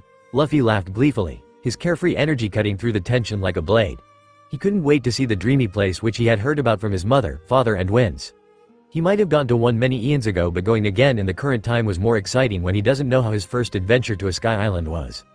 Alright then, the rest is up to you. Straw Hats, Mashira and Shoju shouted from a safe distance, with wild gestures which were almost comical against the dire backdrop. Thanks for getting us here, Luffy shouted back, waving enthusiastically. His laughter rang out, light and infectious, cutting through the oppressive atmosphere. No, Y-I-T, Usopp shrieked, his hoarse voice cracking from all the shouting and cries. You gotta be kidding me. You basically dragged us to an execution. Get us the hell out of here, you lunatics. G-A-A-H-H-H-H-H-H-H-H-H, Chopper shrieked, looking everywhere to find a place to escape. They duped us. We are gonna die, Nami wailed, tears dripping from her eyes due to the situation. But there was no way out now, the whirlpool was sucking them closer and closer with every second. The waves trashing and churning, rocking their ship from one side to the other side, prompting everyone to hold onto something to not lose their footing, except Luffy. Luffy, hold on to something, Zoro shouted, trying to get hold of Luffy who was bouncing happily in the middle of the deck, before falling sideways due to the trashing waves. It almost looked like he was enjoying this all, which Zoro was sure that the dumbass idiot of his captain is. Luffy, let's turn back, we might still make it if we turn around, Usopp wailed, trying his best to convince Luffy, even if Nami told them that there was no way out now. That whirlpool alone will kill us. Let alone the blast from the knock-up stream. There's no hope, Usopp. Nami wailed, hugging the mast. This fantasy is going to be our death. Nami, Usopp, Chopper, Zoro, Sanji, Robin. Luffy called out, looking towards the ocean and then upwards, his fists trembling with excitement as he turned towards his friends to show the impossibly huge grin and joy on his childish face. We'd regret it for the rest of our lives if we gave this chance up. Luffy uttered as the waves once again rocked their ship violently and the winds ruffled his hair. Moreover, it'll be fine. The winds will protect us if we fall. The panic in the atmosphere wavered. Questions raised in Robin's mind, her curiosity wanting to question the mysterious captain, Syra, about it. As per the information from the world government, it was stated that the three seas have devil fruits related to calamity and nature itself. One could control the winds, other weather, and another storm. And if what Luffy was saying, how is it possible for him to have both wind and rubber powers? Captain San, guys, while you were making a futile last-ditch attempt to dissuade our captain, Zoro interrupted Robin and pointed towards the calm before the storm. Their ship flying in the air to land in the middle of the whirlpool. The whirlpool swallowed us. AAAGGHHHHHH. Ga HHHH. We're FAALLINNNGGGG. The weakling trio shrieked. Nami, leap into my arms. Sanji gushed, rushing towards Nami, only to fall literally head over on the deck as the whirlpool suddenly vanished without a trace. Why did it disappear? We are going to the Sky Island. Luffy chirped happily with a huge grin over his face. Isht, Luffy. Zoro replied back, not understanding how they are supposed to go to the Sky Island without the whirlpool. Didn't Cricket and the Monkey Brothers inform them that the whirlpool is a must to get to the Sky Island? And no. Luffy is right, Nami gulped, her wide eyes staring inside the ocean where bubbles were rapidly forming. The whirlpool's already been negated at the ocean floor.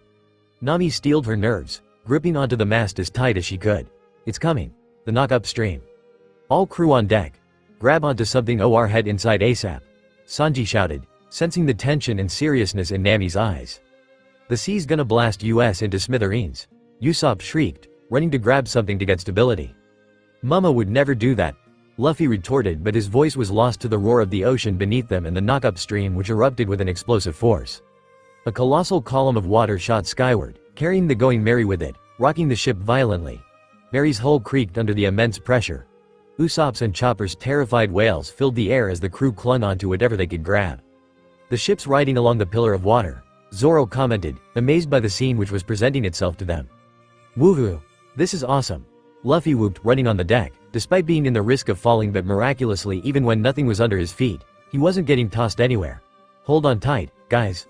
Luffy yelled with a sun-like grin on his face, his voice brimming with immense excitement rather than fear. This is it. Go, Merry, go. Wait a second. Sanji gritted his teeth, holding another cigarette to light. I don't think this is as good as it seems. Why, what is it? Usopp stammered fearfully. The little hope which was igniting in his heart and mind were going to be extinguished, and Usopp was sure of it. The entire ship's beginning to float off the water stream, Chopper shrieked. What? At this rate, we are gonna get knocked off the stream and fall back down. Sanji muttered grimly, keeping his eyes on the water column where the massive Sea King that had been sucked into the whirlpool came hurling into the sky alongside them. He could see its enormous body twisting and flailing, before gravity dragged it back down and the poor creature crashed into the ocean below with a deafening splash. That's going to be as if we don't figure something out. You don't have to remind me, Usopp howled, burying his face against the mast and crying out loud. It's over for us then. We are gonna crash down into the sea and die instantly. Raise the sails quickly. Nami shouted amidst the chaos, her sharp gaze darting across the turbulent skies. The winds were wild, the currents unpredictable, but she could feel it, the pull of the stream, the flow of the winds. Her instincts, honed by the years of navigating the seas, kicked into high gear at the face of calamity. What are you doing, Nami? Usopp questioned, tears falling from his eyes as he refused to move from the mast. I've got this, Nami assured, determination blazing in her eyes. Luffy, you can command the winds and weather, but I can guide us through them. As long as there's a sea to sail and wind to catch, I'll get us anywhere, whether it be in the land or sky. Luffy's grin softened into proud and gleeful. Nami's the best. His grin in the darkness rivaled the sun and lit the candles of hope inside everyone's heart. Let's do what Nami says. Aye, the crew chorused, fear forgotten. Turn the rudder port side so we can catch the wind from starboard. Nami barked, her voice cutting through the roaring waters, and Sanji running to fulfill her orders. We've got to match the ship with the ocean current. Yes, Nami. The crew sprang into action with Zoro and Sanji going for the rudder and Luffy with the help of Robin hauling the sails. Meanwhile, Usopp clung to the mast and Chopper clung to the railing, watching as the Going Merry caught the skyward wind and current and started flying towards the sky. We did it, Nami gasped, a shaky smile forming on her face as the Going Merry finally started approaching the clouds without the fear of falling to the watery grave. True to Nami's words, the Going Merry surged upward, the water column propelling them higher and higher, each of the Straw Hats gaping at the achievement with awe and fascination. But as the Going Merry pierced through the thick barrier of clouds, the Straw Hats could feel the ship trembling under the strain. The artificial wings attached to the ship snapping with a loud crack and spiraling down into the ocean below. The sails groaned, their fabric tearing under the pressure of turbulent winds, yet through it all, the skull emblem on the ship's flag remained unscathed, pristine and defiant against all odds. The moment they broke through the final layer of clouds, an otherworldly sight unfolded before them, a vast, endless expanse of shimmering white.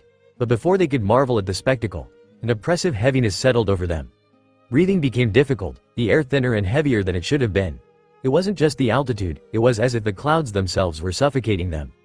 Usopp was the first one to faint. Nami was coughing, clutching her chest, gasping for breath as she collapsed on the deck.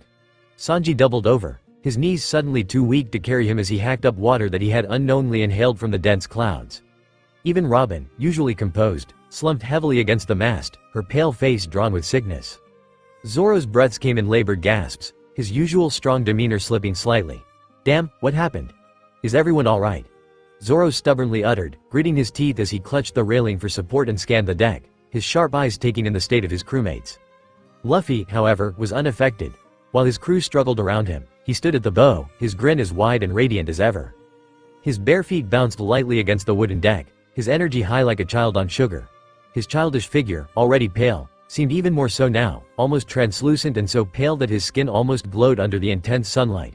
The soft, magnificent and ethereal light emanating from him was subtle but undeniable, catching the attention of Zoro and Sanji, first, despite his coughing fit. "Oi! Luffy!" Sanji managed between his coughs, his voice hoarse and eyes narrowed as he forced himself to sit upright. "You're glowing like a damn light bulb. In broad daylight. And you look pale, too pale. Are you okay?" Luffy turned to face Sanji, his grin as bright as the sun itself. His large, childlike eyes seemed to sparkle with an intensity that rivaled the heavens. He tilted his head as if the question was confusing him. "Huh, glowing?" Luffy lifted his arms, staring at them as if expecting to see something unusual. "I'm fine. Actually, I feel great, Sanji," Luffy chirped, turning his face upward, gazing directly at the blazing sun. A feat no one else could do without shielding their eyes. His expression softened, almost reverent. "I'm closer to the sun now," he murmured, his voice soft but filled with wonder and nostalgia. "It feels warm." Luffy smiled softly as he hugged himself briefly, a gesture so childlike and innocent it made even Zoro quirk an eyebrow. Zoro could feel that something was wrong with Luffy, but before he could question him, Luffy turned back towards them, flashing a smile so bright and radiant that he had to shield his eyes. For a moment, the glow emanating from his mortal body dimmed slightly, almost as if it was responding to his will, though it was clear to Zoro that Luffy had little control over it. "We made it, we're really on Sky Island." As sunlight spilled over the ship, the Straw Hats collectively gasped, their eyes widening in awe and disbelief as realization struck them. The chaos of the roaring knock-up stream and the breathing problem were behind them now, replaced by a serene, clouds stretching as far as the eye could see. They had done it. They had reached the sky. Zoro slightly shook his head, his expression a mixture of annoyance and relief. "You're way too energetic for someone who just dragged us through hell." Chopper stirred on the deck, his small body trembling as he blinked awake from his stupor. "It's so white everywhere," he mumbled, his voice weak but filled with awe. Nami, now sitting upright and breathing easier, glanced over the edge of the ship. "We're on top of the clouds," she stated, her tone a mix of disbelief and wonder. "We're actually sailing on them." "I can't believe it," Robin said, her normally composed voice tinged with fascination, as she lifted herself up with the help of the mast. "It seems like we've entered a completely different world." Sanji straightened up, casting a glance around the surreal expanse. "If heaven exists, it must look like this," he mused, his voice carrying a rare note of reverence as he leaned against the railing and let out a low whistle at the ethereal sight. Luffy tilted his head, his grin fading slightly. "Heaven, huh?" His hand suddenly flew to his temple, his face twisting in pain as a sharp, searing ache pulsed through his head. It wasn't just a normal headache. It was something deeper and oddly familiar. A deep, dull ache laced with nostalgia mixed with sadness, though he couldn't pinpoint why. His eyes clouded over, the joy on his face replaced with a strange mix of sadness and longing as he massaged his temple. His glowing skin seemed to dim further, the light around him flickering like a dying flame. The winds around Luffy shifted subtly, carrying a faint sadness that seemed to echo in the stillness as though they were mourning something they couldn't even voice to their god. The clouds too seemed to grow heavier, their buoyant softness giving way to a melancholic weight as if they too shared in Luffy's unspoken sorrow. They knew what their god was missing, what he had been forced to forget, but they dared not speak it, unwilling to burden him further or add to his pain. "Luffy, are you okay?" Chopper's voice was soft but urgent as he noticed the strange, uncharacteristic grimness in Luffy's face. Luffy shook his head, forcing a smile. "It's nothing," he uttered, his voice cheerful but strained. "Just a little headache, I'm fine." Before Chopper could press him further, Nami's panicked voice drew everyone's attention. "Usopp's fainted," she shouted, scrambling over to the long-nosed sniper. "He's not breathing." Chopper bolted into action, rushing to Usopp's side and performing CPR. Sanji, despite coughing up remnants of the cloud water himself, leaned over Nami with a flirtatious grin. "Nami Swan, do you need CPR too?" Poor Sanji didn't even get to finish his sentence as a swift kick from Nami sent him sprawling. "Idiot," Zoro muttered as he rolled his eyes. "Babysitting these idiots is going to be the death of me." And he was sure of it due to the biggest baby he has to handle every second, his dumbass captain. Meanwhile, Usopp sputtered back to life, spluttering water as he clutched at his chest and Chopper patted his back. "I'm alive. I'm alive," he cried, tears streaming down his face. "I thought I saw the afterlife, it was so bright." As the chaos finally subsided, Robin and Nami moved to the helm, their attention shifting to the horizon and the log pose in Nami's wrists. "We are still not there. Look, the log pose is still pointing up." Nami pointed out to Robin, who was actually listening along with Chopper while the rest of the crew was busy doing their own things. Maybe this is only the middle part of the Millennium Alonimbus. Robin wondered out loud, ignoring the spats exchanged by the cook and the first mate. We need to go higher. But how? Chopper questioned curiously, his eyes flickering to Luffy and Usopp, who were up to something. Usopp seemed to regain his energy with alarming speed. He threw off his shirt, puffed out his chest, and struck a dramatic pose. Behold, the great Captain Usopp is going to swim in the sea of the sky. Without waiting for a response, he dove overboard. Usopp! Nami shrieked, her eyes wide in panic as she scrambled to the railing. The rest of the crew froze in shock, but Luffy and Chopper cheered him on, clapping enthusiastically. What the hell is that idiot thinking? Fooling around like a dumbass, Sanji cursed as he peered over from the railing. We still don't know anything about the sea. What's the deal, Sanji? Luffy asked with a pout, almost ready to dive after Usopp, if not for Zoro, who was holding him and not allowing him to jump in the sea sky. Robin was the voice of reason. The sky sea can't have a seafloor, Robin informed the crew, especially Luffy, who seemed to be excited to dive in and still didn't understand the meaning behind her words. If he goes too far, he'll fall straight back to the ocean where he came from. The excited cheer on Luffy's face quickly shifted to one of concern, and without waiting any further, he stretched his arm out with a sharp snap, grabbing Usopp mid-fall and reeled him back onto the deck with a triumphant laugh. Luffy! You did it! You pulled Usopp! Nami cheered along with the others as Usopp laid on the deck, gasping for breath and scared as hell. After all, he was just seconds away from falling from the sky. Luffy grinned as he turned his attention back to the sea of clouds, ignoring Usopp's childish wails of Sky Islands being scary. He could feel various creatures floating in the very clouds. With an excited grin, he stretched his arm into the cloudy waters, fishing out a strange, wriggling, shimmering skyfish, whose translucent fins were glowing faintly. Amazing! Luffy exclaimed, holding the fish aloft like a trophy. He turned to Robin. What is it? Is it edible? This would be the skyfish. It's the strange creature described in Noland's Dairy, Robin informed, holding the flailing fish in her hands and studying it with interest and curiosity. I think because there is no seafloor in this sky ocean, they must have evolved into various forms in order to survive. So some became flat and some became like balloons? Zoro questioned as he watched Luffy take the skyfish from Robin's hands. Luffy licked his lips, his curiosity evident. I wonder if it tastes like fish, or bird. Before anyone could answer, a massive tentacle emerged from the depths of the clouds, reaching for the fish in Luffy's hand. The crew froze as the monstrous appendage loomed closer. Hey, it's mine, not yours, Luffy shouted, his eyes flickering to golden.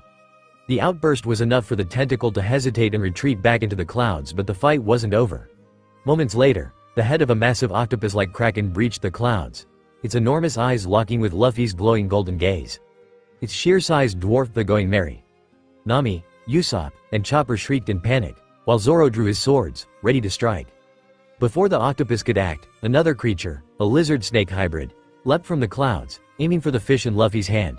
The octopus swatted it down with a powerful slap, sending the creature spiraling into the abyss below, where it burst like a balloon upon impact. The octopus-like kraken lingered for a moment before bowing his head slightly and retreating back into the clouds with a low, rumbling purr. What the hell happened here? Usopp questioned, confused over what the hell exactly occurred. It was truly confusing as well as scary. This place is awesome, Luffy declared, his grin as wide as ever as he passed the skyfish to Sanji to sauté it. Hey, we weren't done with the fish yet, Nami groaned, but it was in vain as Sanji was already serving the fish to Luffy, who began munching on it happily like usual. Sky Island is scary, Usopp whimpered, turning to look for Chopper only to see him perched on the railing, looking through a pair of binoculars and scanning the horizon. Only a few moments had passed when he noticed Chopper freezing in his placerolably. Usopp truly didn't want to know what heart attack was about to befall him next. Chopper, on the other hand, couldn't believe what he was seeing. A ship like theirs, sailing on the sky sea until it got blasted apart in a single strike. A figure stood atop a rectangular cloud, smoke rising from their weapon. Chopper's grip faltered, and the binoculars clattered to the deck, the sound catching everyone's attention. What's wrong, Chopper? Nami asked, turning to him with concern. There was. A ship, but it isn't there anymore, Chopper stammered, his words tumbling out in a barely coherent ramble. And there's a bull, running, on a cloud, and it's coming this way, this is bad. The others exchanged confused looks, trying to piece together Chopper's panicked explanation. A bull? Zoro repeated, his brows furrowing. I don't get it, calm down. Running on a cloud, Sanji added skeptically. What are you trying to say, Chopper? But Usopp, Nami, and Chopper were already starting to panic. It's coming right at us, Usopp shrieked, pointing at the horizon. Sure enough, A figure was charging toward them at an unbelievable speed. As it got closer, they could see it wasn't a bull, but a man wearing a fierce bull-looking mask. He was bounding effortlessly across the clouds, closing the distance with alarming speed. "He's coming to attack," Nami yelled. "Hey, stop! What's your problem?" Sanji questioned, stepping forward to shield Nami. But the man leapt onto the deck effortlessly. "Eliminate," he mumbled, getting fierce death stares from Zoro and Sanji while Luffy looked slightly confused but ready to fight. Zoro and Sanji prepared to intercept him, but before their blades and kicks could meet the man, they got kicked into the deck, fumbling and stumbling. What's wrong with you two?" Nami questioned in horror as the masked warrior prepared to lunge on them once again, but before he could land another blow, Luffy moved. In an instant, Luffy's small yet hard fist connected with the back of the man's head, sending him sprawling onto the deck. The crew blinked in surprise at Luffy's actions and the frown on his face. "Nobody hurts my friends," Luffy stated, shielding his eyes with his straw hat. "Who the hell is this idiot anyways?" Zoro muttered, dusting himself off. Before anyone could respond, a man descended from above, riding on a strange creature with wings, a large bird with a dignified air. He was an older man, clad in armor, with a sword at his side. His appearance was as dramatic as it was surprising, contrasting in every way. "That was quite impressive," the armor man stated, landing gracefully on the deck. "Dealing with a Shandorian warrior so easily is no small feat." "Are you here to hurt my crew too?" Luffy questioned, immediately stepping in front of his crewmates, his arms outstretched protectively, even though he could feel that the man was good. But Sabo always tells him to be cautious. The armor man chuckled, raising his hands in a gesture of peace. "Calm down, young one. I mean no harm. I am Gonfall, the Knight of the Sky. I'm simply here to ensure you're not causing trouble or in trouble." "Knight of the Sky?" Nami repeated, her interest piqued. Gonfall nodded. "You must be from the Blue Sea," he said, his tone curious. The crew exchanged confused glances. "Blue Sea?" Sanji asked, raising an eyebrow. Luffy, however, nodded confidently. "Yeah, that's us." "What's the Blue Sea?" Usopp whispered to Chopper, who shrugged helplessly. Luffy, oblivious to their confusion, began explaining. "It's the place down there, with the ocean, the islands, and the—" His explanation devolved into a series of gestures and vague descriptions that left the crew more confused than before. Gonfall chuckled. "I see. Allow me to explain. The White Sea, where we are now, is part of the Sky Island world. The Blue Sea is what we call the world below, where you come from." "That makes sense," Robin said thoughtfully, leaning against the mast. Nami turned to Zoro and Sanji, her expression stern. "How the hell did you two lose to that guy so easily?" "Tisk. That was embarrassing," Sanji uttered, looking down at the deck. "For some reason, my body refused to move like usual," Zoro scowled. "That's because the oxygen is scarce here," Robin stated. Gonfall nodded. "Precisely. This place is 7,000 meters above the Blue Seas. The bodies of average citizens from the Blue Seas cannot handle it." He glanced at Luffy, who was bouncing on his toes, still full of energy. "Though this boy seems unaffected, it's remarkable." Luffy rubbed the back of his neck, grinning sheepishly. "I feel great up here. Being closer to the sun makes me feel awesome." The crew stared at him, bewildered by his answer. Though, Zoro stared at Luffy, perfectly understanding what he meant. After all, he is the god of sun and being closer to the sun has to affect Luffy somehow. But does the opposite also entail something? What if Luffy were to go to a place where the sun doesn't reach? What would happen to him there? Will he be lethargic? Will he be even fine? Well, a soft, assuring smile and an assuring pat from Luffy met Zoro's countless questions, somehow telling him to stop thinking about the future and live in the present and enjoy it. Meanwhile, Gonfall smiled indulgently, chalking it up to the imagination of a child. He then reached into his bag and produced a small whistle. "Here," he said, addressing the crew. "This is a Sky Knight whistle. If you ever find yourselves in trouble, blow it, and I'll come to your aid." "What's the catch?" Zoro asked warily. "One whistle will cost you 5 million XTOL for me to come and save you," Gonfall replied shamelessly. There was an awkward pause as the crew stared Gonfall and the man waited for the answer. "What are you talking about, mister?" Luffy uttered, tilting his head in confusion. Gonfall would have accused the crew for fooling around and not being honest, wanting to bargain for the price, even when it's so cheap already. But seeing the innocent expression and true confusion on the face of everyone present there, he came to a deadly realization. The crew, filled with teenagers and one adult, didn't come from the normal route. No, they came from the most dangerous way. "You didn't arrive here through the usual routes, did you?" Seeing the confusion in everyone's eyes, Gonfall continued. "So you guys actually came via that monstrous stream?" The crew nodded. "Wait, there are other ways to get to this Sky Sea?" Nami questioned, drops of tears already falling from her eyes. The Knight of the Sky nodded. "That's incredibly brave. I never thought there would still be people this brave." "So it wasn't the normal route," I knew it, Nami cried in her hands, before running to grab Luffy only for Luffy to escape with a laugh, but that didn't stop her from chasing him. Wait, right there Luffy. What's the deal? We're here anyway, right? Luffy questioned, running to hide behind Zoro, who sidestepped. Zoro, traitor. Luffy muttered as he began to run once again from Nami's wrath. Did you lose one or two crew? Gonfall questioned, even though he was enjoying the scene. Nope, we're all here. Luffy answered from the top of the sails where he climbed onto. Gonfall laughed, clearly impressed. In that case, you've earned this. He tossed the whistle to the pirates. For free. One whistle. Just this once. Use it wisely. And I will come down from heaven to save you. With that, he wished them luck and mounted his bird-like horse and took off, disappearing into the sky. As the crew watched him leave, Robin crossed her arms. In the end, he didn't really tell us anything useful. Yeah, really, nothing, at all, Usopp answered with a sweat drop. So we're back to square one now? Chopper questioned. Nope. Luffy brightened. We can ask this guy. He gestured to the unconscious Shandorian on the deck, whom Zoro and Sanji were quick to tie to the mast. When the Shandorian warrior finally came to, he found himself surrounded by the CNG and close and already bombarding him with questions. Why did you attack us? What's it like living here? Are there more people like you? What's that mask for? Do you eat skyfish too? What were you riding on? Can you also ride on clouds? The Shandorian stayed silent, his gaze wary. There was something unsettling about the way Luffy's eyes seemed to change color with each of his questions, sometimes golden, sometimes red, at times even a mixture of golden and blue, as though he could see right through him and read him like an open book. Eventually, the crew grew frustrated with their lack of progress. They had thought that sticking Luffy to the Shandorian might get him to answer something, but it was in vain it seemed. Where do we go next? Nami demanded the Shandorian. Luffy, undeterred, leaned closer to the Shandorian. Come on, just tell us, how do we go higher? The warrior could feel his head pounding at the endless irritating and repeated questions from the kid, making him crack under the pressure. Fine, he snapped. I'll tell you, but only if you let me go, he stated, smirking under his mask. Deal, Luffy said instantly, releasing him. The Shandorian wasted no time, sprinting away the moment he was free. Luffy, Nami yelled. Why'd you let him go? The guy said he'd tell us, didn't he? Luffy replied cheerfully, already running after the man who jumped off from the ship and rode his gadget. But Luffy, he was somehow running on the clouds effortlessly and chasing after the man.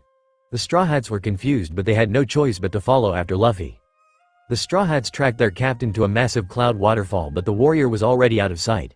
Meanwhile, Luffy, fascinated by the fluffy clouds, was diving in, marveling at how soft they felt. Usopp and Chopper were quick to join him, playing and bouncing on the clouds gleefully. I can't believe he is the captain of the ship. Nami groaned, rubbing her temples. Not only had Luffy let go the Shandorian, but right now, playing with the clouds. Seriously, isn't the captain supposed to find a way to go? Guys, Luffy hollered, cupping his mouth with his hands. I can feel someone on that side. Luffy pointed to the place under the waterfall. It was even confirmed when Chopper and Usopp climbed the mountain-looking cloud to look down. There's a gate that way, Usopp stated. Yeah, under that waterfall-looking cloud. There's a huge gate, Chopper affirmed. With the path confirmed, the crew together steered the Mary towards it and soon reached a golden white-colored gate which had the signboard of Heaven's Gate written on top of it. Heaven's Gate, Usopp read, with dread and fear dripping from his face. Gotta be a bad omen. It's like we're going to die. Yeah, but maybe we're actually dead already? Zoro teased Usopp, enjoying the show. Really, if that's so, then that would explain this strange world. Sanji replied with a straight face, but Zoro can clearly see that the cook was enjoying teasing Usopp with him. We're already dead, Chopper shrieked, taking Sanji's and Zoro's words for real. We aren't dead, right Luffy? Chopper questioned his captain, only to see Luffy holding his head and his expression flickering to that of pain. Luffy. Luffy? What's wrong? Zoro questioned, concern and worry dripping from his voice. Dunno. Luffy frowned, squinting his eyes at the gate and then at the nearby surroundings. But isn't heaven not supposed to be like that gate? Luffy rambled. A blurry image crossing his mind, only to hit his head with a sharper pain. Hey, you okay, Luffy? Sanji asked, seeing Luffy's pale face. Instead of any answer, he only got a nod as Luffy vanished into the galley to scavenge some food. He is acting weird. Sanji commented, getting a nod from Zoro in return. Yeah, he is. Zoro answered. From the moment we came this close to the sun. Are you here for sightseeing? Or for fighting? An old woman's voice suddenly greeted them, along with the clicking of a camera, which told the crew that she was snapping their photos. Who are you? Usopp almost fainted due to the suddenness. Actually, it doesn't matter why you're here. The old woman with wings spoke. If you want to go up, each person must pay a 1 billion XDOL entrance fee. That's the law. 1 billion XDOL. How much is that when converted to belly? Usopp questioned, his jaws dropping at the sheer mention of the amount. If we, don't have any money, Nami asked, sweating nervously. She didn't want to let go of the small sum of money which she had gathered. You can still go up. The old woman spoke, turning away from the crew. Also, if you don't want to go up, it's okay too. I'm not a guard, nor am I a soldier. I just want to know your intentions. Then we are going. Luffy uttered, coming out from the galley with his small hands filled with jerky. Even though we don't have money, we're going, Granny. 7 people, right? The old woman counted, getting a nod from the kid Luffy who just appeared. Before anyone could ask anything further, their ship was suddenly held by a giant crab-like creature, called Speedy Shrimp, and whisked away, ascending the swirling cloud road to Skypia. Heaven's Gate, Watcher, Amazon reporting. The old woman began speaking, her eyes fixed to the path which the ship ascended to. Almighty God and his priests, to those wanting to visit God's country, Skypia, to those 7 illegally entering travelers, bestow upon them heaven's judgments. With that she forwarded the pictures for the gods to see when she suddenly remembered that she forgot to take the straw-hatted kid's picture. But the kid can't be any issue. The Going Merry sailed along the cloud belt, a road seemingly made of the softest white clouds, its surface rippling like a river made of mist, pushing the ship forward. The crew stood on the deck, captivated by the perfect blend of wonder and impossibility, each mesmerized by the surreal environment surrounding them. It felt like they were suspended between 2 worlds. Below them, the vast expanse of white sea, and above them, a canopy of pale blue sky tinged with golden sunlight.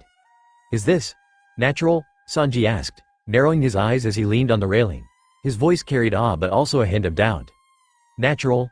No way, Usopp exclaimed, standing tall, his finger pointed dramatically ahead. This has to be some secret Skypian technology. Maybe some super advanced sky machines. He nodded sagely at his own assumption. Robin's eyes twinkled with curiosity. It does feel deliberate. Clouds don't form this uniformly, she observed, her gaze scanning the tunnel-like path ahead. Chopper, clutching the rail tightly, had stars in his eyes. It's like a dream, we're riding on a cloud river. Luffy, on the other hand, was having the time of his life. Wahoo! Luffy yelled, throwing his arms up in excitement, his grin stretching wide as the ship began to pick up speed.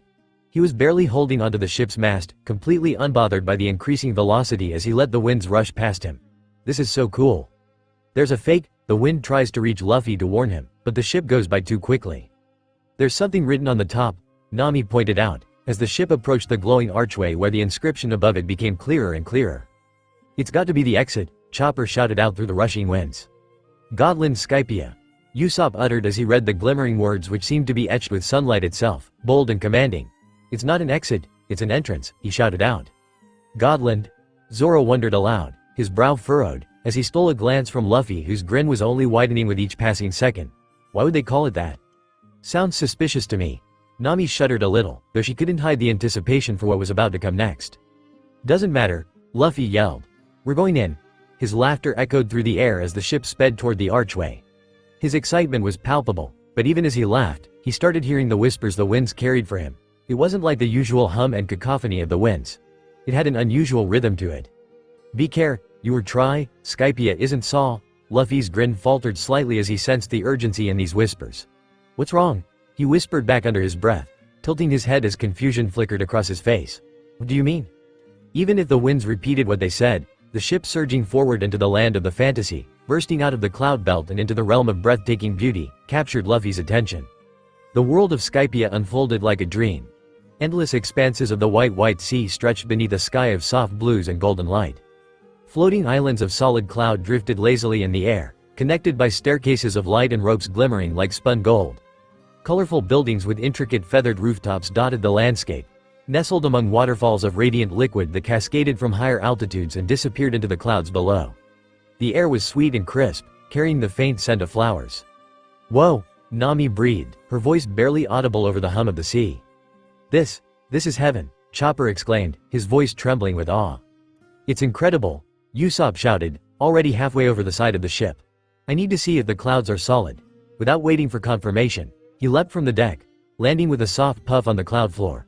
Chopper followed, bouncing excitedly alongside him. It's real, Chopper cried, the clouds are solid. This place really is amazing, Sanji said, lighting a cigarette as he scanned the heavenly scene. Robin smiled faintly, her curious gaze wandering across the floating islands. It's like a world from a fairy tale. Amid the crew's excitement, none of them immediately noticed the change happening to their captain. Standing near the mast, Luffy's usual raven black hair had begun to shimmer, its color softening to ghostly white as the light bounced off it. His skin seemed to radiate warmly, his figure shimmering like a mirage. It was as if the sun itself had chosen him as its mirror, reflecting its brilliance in every fiber of his being. Robin was the first to notice the change with wide eyes. "Captain San," she called out softly, her voice tinged with curiosity. "Is it just me, or have you truly changed into something more ethereal?" Zoro, standing nearby, turned sharply to look at Luffy. His appearance was glowing, whiter, ethereal, almost like he didn't belong to this world. "Oi, Luffy?" Zoro called out, but Luffy wasn't paying attention. He stood unnaturally still. His cheerful demeanor slipped away to be replaced by a look of confusion. As unknown to others, the whispers of the winds grew louder and clearer. "A fake god has risen." The winds seemed to cry, their voices trembling with urgency and sadness. "The puny mortal calls himself the sky god, but he is nothing more than a pretender, a shadow of the true divinity that once graced this realm, Lord Nika." The words struck Luffy with a jolt of realization, igniting a storm of emotions within him. His usual grin faded into something darker, an expression of sadness, hurt, betrayal and anger. The once carefree expression was now clouded with a deep, simmering anger. A fake god. There was a fake god. Someone had dared to claim his brother's title. Someone was calling themselves the Sky God, which is a blasphemous fraud. Luffy's hands clenched into fists, his fingers crackling with raw energy, his glowing form radiating heat as betrayal sank in. Enel had no right to call himself that. He has no right to claim the title of the Sky God. No one does. Not when his brother, Halid, the true Sky God, had died. The Sky God. Luffy's voice was a low growl, barely above a whisper, his straw hat hiding the fierce rage in his eyes. His crew couldn't hear the fury in his words, but they could feel it in the air. How dare he? His eyes blazed golden and blue, as the winds responded, swirling violently around him as his rage grew. The sky seemed to darken as the air pressure around him shifted. The winds, rushing urgently past his ears, confirmed what he already felt in his core. This so-called Sky God, Enel, had proclaimed himself divine, spreading his name and false authority across Skypia like a plague. To Luffy, this was not only blasphemy, it was an insult to everything Halid had once stood for, a mockery of the sibling he had loved and lost. "Luffy?" Sanji called out, his voice filled with confusion. He stepped closer, eyes furrowed as he tried to understand the change in his captain. "Not again," Zoro muttered under his breath, as he recognized Luffy's familiar transformation with the lack of majestic clouds with a mix of concern and resignation. He had seen this before in Syrup Village, when Luffy was hypnotized. The entire island had shaken and the sky had turned blood red. Zoro was sure, after knowing the truth of Luffy's divinity, that the weather had reacted to Luffy's rage, the sun vanishing and the heat rising to a terrifying degree. If it weren't for the waves to claim Luffy at that time, Zoro was sure that everyone was in danger. Luffy didn't hear his crew.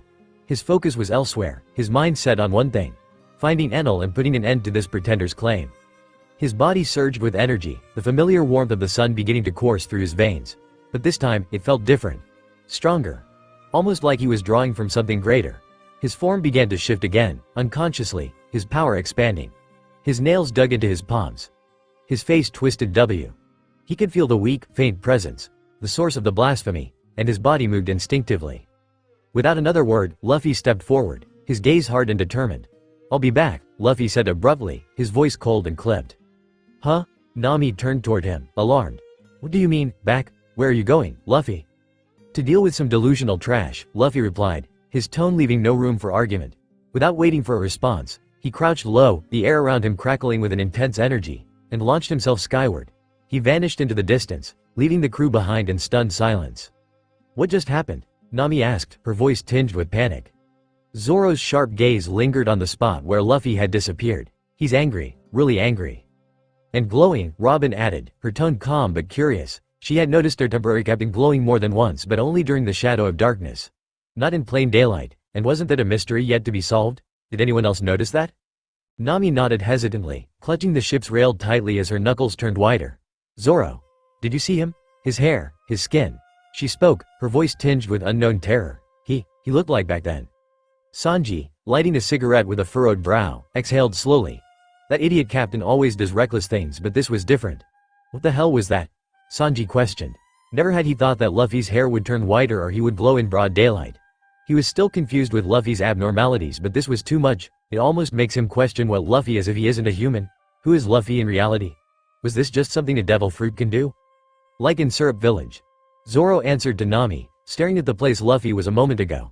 He needed to rush after him, but what could he do when a godly being was in rage? Nami turned to Zoro, her eyes wide with horror and panic. "Do you think it's happening again? That? Whatever happened in Syrup Village?" she asked, hugging herself in assurance, not wanting a repeat of the nightmare she still has some nights. Zoro nodded grimly, not seeing a way out of this. A part of his mind wondered if the form Luffy took in Syrup Village under the hypnosis is Luffy's real form. And perhaps Luffy is getting into his divine form once again, due to being closer to the sun? "What is happening to Captain San, Swordsman San?" Robin asked softly, her gaze locked in the sky, trying to find where her captain flung himself to, but even with her Hana Noa my powers she couldn't. Though she knew that the first mate of the crew has some answers. Zoro didn't answer immediately, unsure of whether to trust Robin on anything. He knew what was happening, but he wasn't about to explain it to others, even if he considers them as his friends. He couldn't. Not when Luffy had asked him to not reveal his secrets to the crew. Not when he isn't ready and still afraid of his true form. In fact, the last time Luffy had transformed like this, the world seemed to be asking everyone's blood to only calm down. "I'll go after him," Zoro stated after a long pause, his voice steady but with an underlying tension. "I need to make sure he doesn't get into any trouble." "No, you'll only get lost," Nami responded sharply, grabbing Zoro's arm with her trembling hands. She was still scared, not wanting to see the childish, naive, innocent Luffy change into something monstrous once again. Nor was she ready to let anyone approach him during this state. "Luffy's already gone. We'll just have to wait for him to come back." Her smile wobbled as she uttered the words. "Let's explore the island while we can. It might be our only chance." Zoro hesitated, but finally nodded. He wasn't about to let Luffy go alone, but it seemed there was no choice in the matter. With a sigh, he stepped back as the others began to disembark the ship. Meanwhile, Robin continued watching Zoro, her expression thoughtful. There was clearly more to Luffy than met the eye, and she was determined to find out exactly what that was. "Zoro, Nami," Robin said quietly, but the others didn't hear her. She wanted to ask more, but she also knew that it wasn't the time yet. With no other option, Zoro and Nami reluctantly agreed to explore the island. But their eyes kept flicking back to the direction Luffy had vanished, hoping he wouldn't do something reckless. As Luffy hurled himself off the Going Merry, his body plunged toward the misty cloud sea below. The wind howled around him as he fell, his eyes locked on the direction of his target, his face twisted with fury, every fiber of his being ready for what was coming next. His body stretched and distorted in ways that seemed unnatural, but it felt natural to him. The force of the fall did nothing to slow him down, his legs kicked once again, and his body shot upward as he pulled a chunk of the cloud sea from below. It was as if he was pulling a piece of soft dough, only it wasn't dough in reality. It was a chunk of the fluffy, ethereal clouds that made up the very fabric of Skypia's atmosphere. Luffy grinned widely at the chunk he'd pulled, looking almost pleased with himself. Time to get back up there. With a single push, he hurled himself back into the sky, the cloud in his hand acting as a trampoline. He rocketed back up, the cloud forming into a perfect cushion under his feet, which he stomped on lightly to gain momentum. As he soared higher, the winds rushed past him, reminding him of the pleasant days spent with Halid and his arrival on the Earth eons ago. For the first time in centuries, he felt carefree and full of life in his and Halad's shared territory. He could feel the cool wind running through his hair, the soft clouds through which he passed and the very sky which greeted him, but something else was there. He could hear it, the whispers of the wind. But it wasn't just the usual hum of the atmosphere. This time, there was something sharper, a more distinct presence. Luffy grinned even wider as the whispers became clearer, carrying with them the scent of conflict. "They're all here," Luffy mumbled to himself, eyes widening slightly as his haki sensed the presence of numerous people below. He could see everything from his sky. The towering structures of Skypia, the figures of people scattered across the land. It truly was a splendid view. But one figure stood out to him. His eyes narrowed slightly, recognizing the weak presence of someone who dared call himself the Sky God. The closer he got to his destination, the more he felt the sun's energy radiating through his body, fueling him in his rage. Though, it was different now, just like the times in his memory where he was in his whitish form, without any burdens and worry, unlike the recent time when he had tapped into his Nika powers. He had felt like an overwhelming beast filled with rage and emotions he couldn't handle. Like someone without a restraint and morality. But now, closer to the sun, in the very heat of the sky, it was different. The familiar, welcoming heat felt comforting instead of prickling and suffocating his heart. His own transformation, once chaotic and destructive, now felt steady and under control, like his energy was finally aligning with the sun's. Luffy's hair glowed a brilliant white as light refracted off of it as though it were the sun's rays. His entire body shimmered, glowing as if the very light of the sky had become a part of him. His limbs stretched and twisted with ease, the air around him crackling with raw energy. The once terrifying unpredictability of his godly form had faded, replaced by a calm sense of dominance over the power he had once embraced. The more Luffy flew, the less the transformation felt like an alien force pushing against him. He was becoming one with it, with the sky, with the sun, without fear of losing control anytime soon. Being this closer to his domains felt refreshing and containing.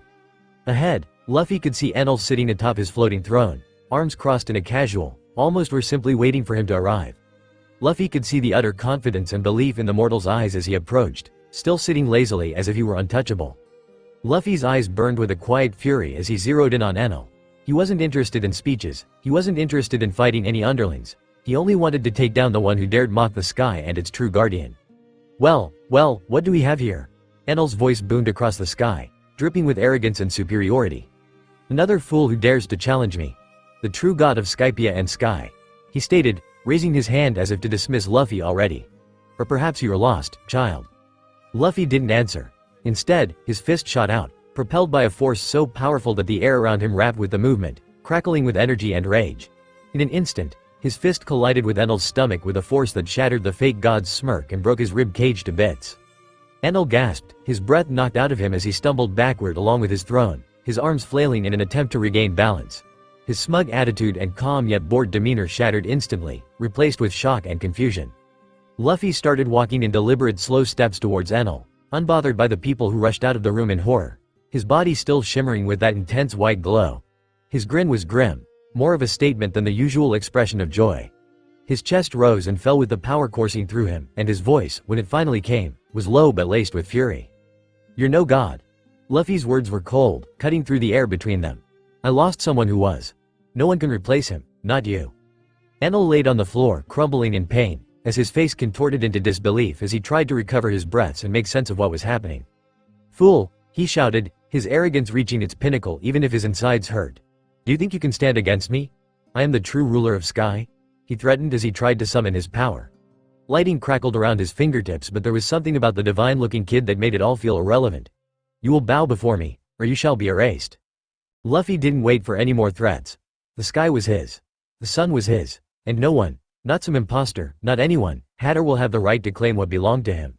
The Straw Hat crew was scattered across the area, each enjoying the rare moment of peace. Nami sped across the cloud-like surface of the beach on a waver, expertly navigating its twists and turns. Konis's father, Pagaya, stood nearby, wiping sweat from his brow as he worked on another piece of machinery of the waver which the Straw Hats had picked from the ship which had fallen on the ocean. Chopper and Usopp sat under the shade of a fruit tree, happily munching on the bright, sky-colored fruits that hung low from its branches. The two were locked in a playful argument about which fruit was tastier, laughing as they threw peels at each other. Sanji lounged nearby, holding a drink he had prepared with a satisfied smirk, though his eyes darted every so often toward Nami, watching her steer the waver with precision. Robin reclined on a nearby rock, reading a book she had found in Konis's house, her expression calm but curious as she glanced toward the others from time to time. Hey, Usopp said suddenly, looking up from his fruit. Where's Luffy? He didn't even come for lunch at Konis's house earlier. That's not like him, he never skips a meal. Chopper nodded, his wide eyes filled with concern. Yeah, and I haven't heard him laughing or shouting since we got here. It's so quiet without him.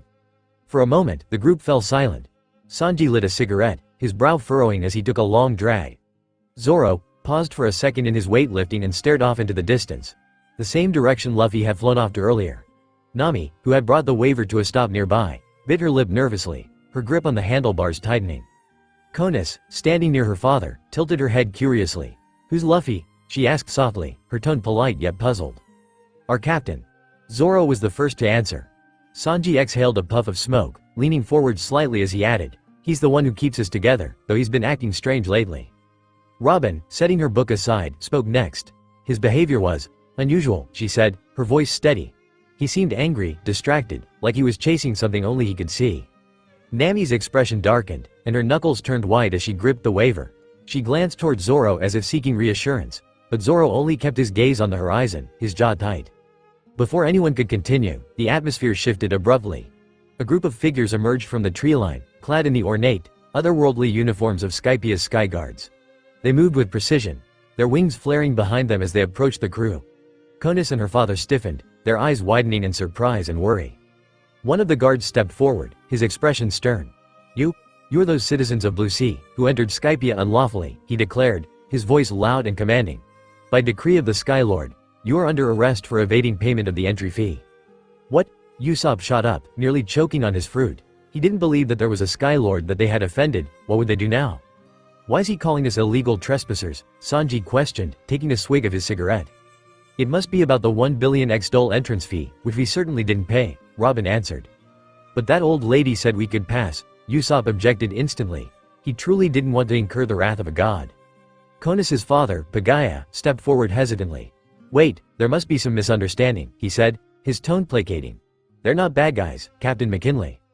They are criminals, the captain barked, cutting him off.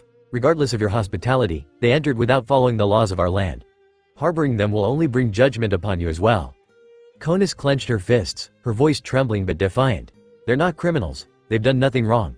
Please, there must be another way. The guards remained unmoved, their expressions hard as they turned their attention back to the Straw Hats. There are 6 of you here, the captain of the White Berets counted, his eyes narrowing as he scanned the crew. But our reports indicated a 7th Blue Sea Dweller, a child. At this, the Straw Hats froze. For a moment, all exchanged subtle glances, the weight of the question hanging in the air. Zoro's eyes narrowed slightly, but he said nothing. Nami visibly tensed, her grip on the waver tightening further. Sanji's cigarette burned down to the filter as his brows furrowed in confusion. Robin tilted her head curiously, her calm demeanor unwavering. A child? She repeated, her voice thoughtful. There is no child among us. She lied fluently, not wanting to out the kid who had given her shelter for now. The guard frowned, looking at each of them carefully. We have no picture of this 7th individual, but the Watcher of Heaven's fate, Amazon, saw a young boy, perhaps a teenager. Zoro's expression hardened, and he crossed his arms again, leaning back against the tree trunk.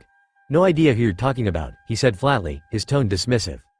Sanji, who had been casually smoking a cigarette, exhaled sharply, his brows furrowing. A teenager? What are they even talking about?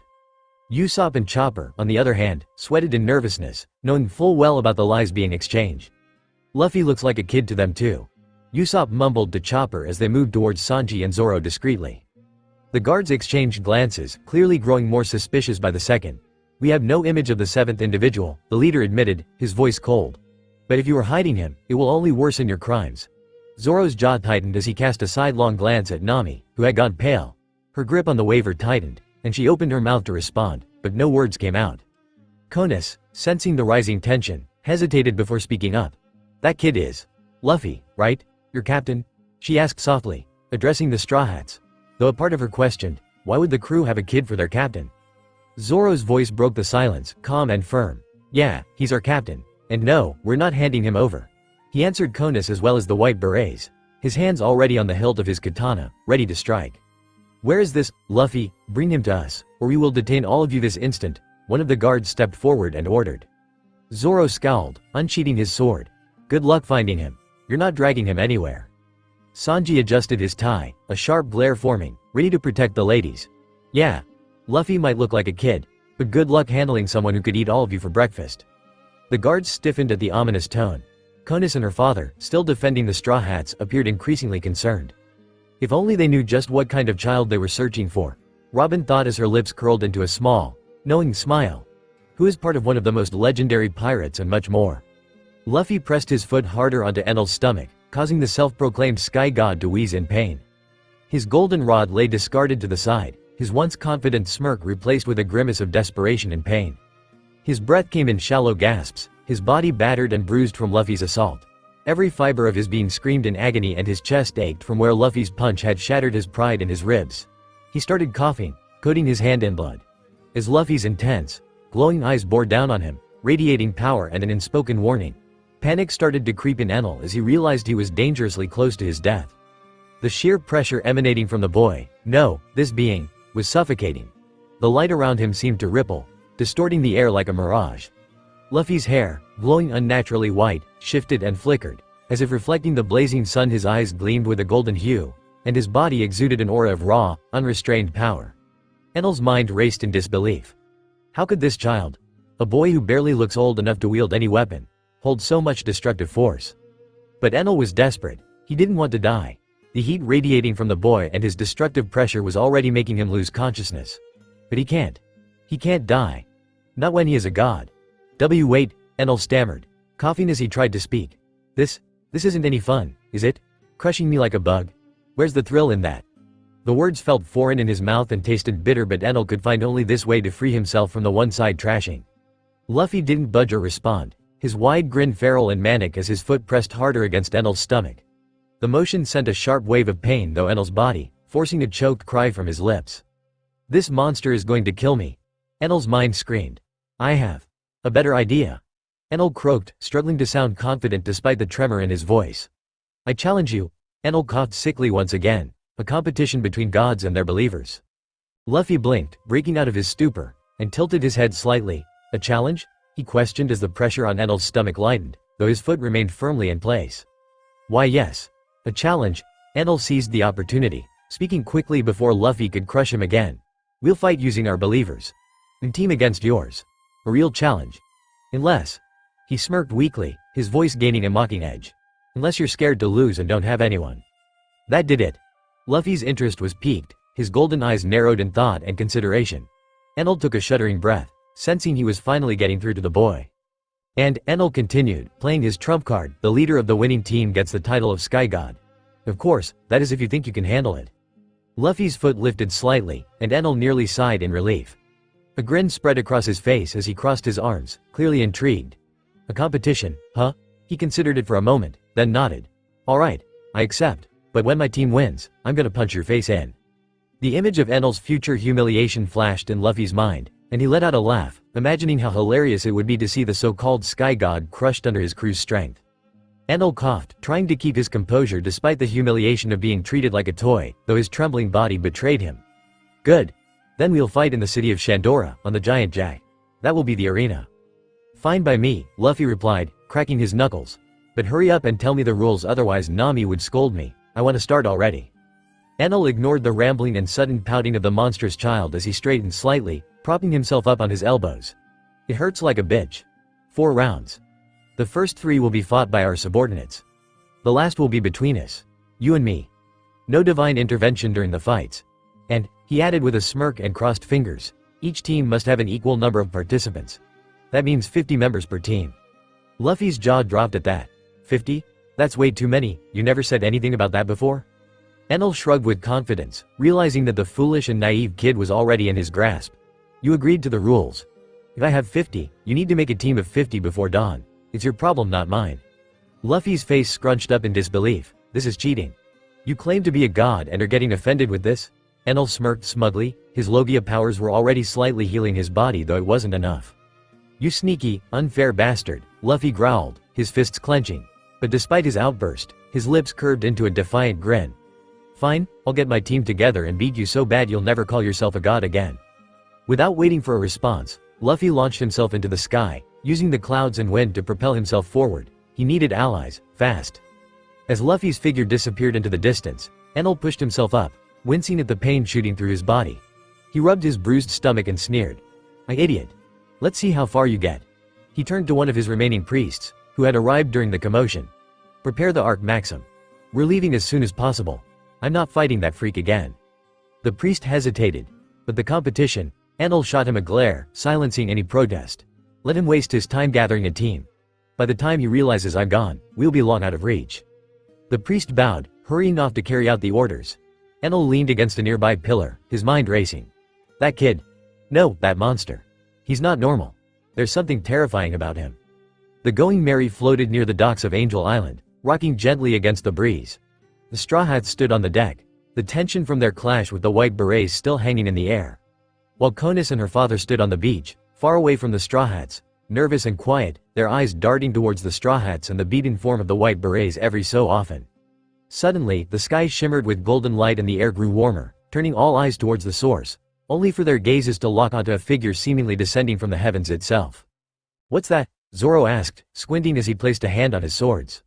What is happening?" Usopp stammered, clutching onto the ship's railing. "It ought to be an angel descending from the very heavens," Sanji gushed, striking a dramatic pose. But as the figure grew closer, the answer became clearer. Luffy. But not the same carefree captain they knew. This being looked otherworldly, his hair glowing in ethereal white and his skin radiating a soft golden hue. His eyes shone like molten gold and blue, bright and piercing, containing joy and yet a deadly warning of destruction. He stood atop a cloud, his broad grin unmistakable, yet his presence was undeniably mystical. Luffy," Nami whispered, her face going pale as the memories of Syrup Village clawed their way to the surface. She swore she had buried it to the deepest part of her mind, never wanting to witness the horror again, but here he was, standing in that dreadest form, the thought of which always brought chills in her. The suffocating heat, the blood-red sky. Would they happen once again? No WWWA. Usopp trembled, his voice shaking, as he desperately begged his leg to start moving. Chopper's jaws dropped, his small hooves clutching his hat, but instead of being scared like Nami and Usopp, a strange respect surged through him for the Luffy-like figure. His instincts screamed that this was no ordinary being. No, it was something primal, something powerful, holding the reins of creation and destruction in his very hold. Someone whose name his heart knew but mind had forgotten. Oi, Luffy. That's you, right? Sanji broke the silence, his voice steady but curious and questioning. And what the hell is this form of yours? Did you eat something weird? Yep, it's me, Luffy grinned, landing on the Mary's deck with a bounce as his cloud followed him. Captain. What is this form? Robin questioned, her curious eyes taking every nick and knack of Luffy, studying it carefully to find any clues which would reveal what's happening. It's unlike anything I've seen or read before. Luffy laughed carefreely, his voice carrying a strange warmth in it, which seemed hypnotistic. Luffy's smile widened beyond human limits. I look like this when I'm at my most powerful, don't worry about it. Why you? Nami's breath hitched, as she forced herself to take a step back, shaking her head in terror. This form? You're not Luffy. Her voice trembled as she saw the confusion clear on Luffy's face. You're something else. Usopp paled further at Nami's words, gripping his slingshot tightly. Why you're not gonna do what you did in Syrup Village, right? He questioned, his eyes never averting from Luffy's scary golden ones, trying to search for that playful, naive and innocent Luffy which he knows. Please tell me you're still you. Luffy's grin faltered for a moment, seeing the fear in Usopp's and Nami's eyes, confusion in Sanji's and Robin's, and respect in Chopper's and Zoro's. He didn't think that his crew would react so differently, but it was hilarious. Of course I'm still me. He laughed gleefully. I've just got a challenge to win, that's all. But I need more members, so hop on. Before anyone could even react or process what Luffy uttered, the glowing cloud under Luffy expanded, spreading like molten gold and engulfed the entire Going Merry, lifting it off from the cloudy white sea beach. Luffy! Nami shrieked, clutching the railing tightly. What are you doing? Relax, it's fine, Luffy assured, laughing, his wide grin never leaving his small face. See? We're flying now.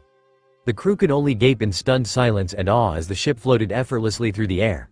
The conscious white berets, Konis and Pagaya, standing on the beach, stared with wide eyes and dropped jaws, unable to comprehend what was even happening. How are you doing this all, Captain? Robin questioned, her eyes wide as she peered down from the railing of the ship. Hito no mi. Model Nika. Sanji muttered, breaking the silence once again with his cigarette trembling between his lips. This form. It's related to your fruit powers, right? Nika? Robin wondered, remembering that she had heard the name somewhere. But this doesn't seem like the work of a devil fruit alone. Robin murmured as she remembered the books related to the awakening of the devil fruits. But with how Luffy was looking, otherworldly, it didn't feel like the work of the fruit itself. After all, how can a rubber-based fruit, a paramecia, most likely, can give other powers? Luffy scoffed at his powers being called devil fruits, but as he opened his mouth, he hesitated and glanced at Zoro, who knew his secret. Luffy, Zoro sighed, meeting eyes with Luffy. He had always wondered if the form which Luffy had briefly taken in Syrup Village was how he looked before he lost his powers somehow. But seeing this he was sure of it. Are you ready to spill the beans now? He questioned, ignoring the eyes which snapped towards him in an instant. Luffy's wide grin faltered slightly, but the golden flow around him didn't waver. He tilted his head as if weighing Zoro's words. He wasn't ready yet to put his crew in danger, but news from Sky Islands very rarely traveled to the Blue Seas. Moreover, he should have controlled his powers and stayed in Hishiman form if he still wanted to keep his powers a secret. Dad, Mom, Sabo and Ace were sure to be angry once they heard about this, but Luffy was sure that his mom would be laughing at his antics once again. Not yet. I need everyone for the challenge first, then I'll explain, promise. Challenge? Nami screeched, as if coming to her senses. What challenge, and why are you dragging us into this insanity? She questioned, forgetting her fear entirely. It's gonna be fun, you'll see, Luffy's grin returned, impossibly wider and brighter, making everyone on the deck literally shield their eyes. Fun? Nami's voice cracked. How's any of this? Before she could finish, Luffy's golden eyes darted to the forest below. His grin stretched wider, if that were even possible. Oh, look, there's one now. What's one now? Usopp asked nervously. Luffy didn't answer. Instead, his arm shot out, stretching impossibly far toward the forest. A massive south bird, caught completely off guard, squawked loudly as it was snatched up by Luffy's glowing hand. The bird flailed for a moment but stopped as soon as it came face to face with Luffy. The massive creature blinked. its sharp gaze softening into what could only be described as respect. "What the hell, Luffy?" Usopp yelped, practically climbing onto the mast. "Why are you grabbing a bird of all things?" He didn't want to be pecked on by the massive south bird like the one with whom they came dead. "For the competition," Luffy proclaimed cheerfully as he placed the south bird gently onto the cloud beside him. Robin tilted her head, studying the bird, which now seemed content to perch beside Luffy only. "Captain, how many members do you need for this challenge?" 50, Luffy declared, throwing his arms wide. 50? Nami and Usopp screamed in unison. "Have you lost your mind?" Nami continued, her voice rising in pitch. "We barely managed to get out of that mess with the white berets, and now you want to recruit 50 people, or birds, whatever they are? Do you even realize how insane this is?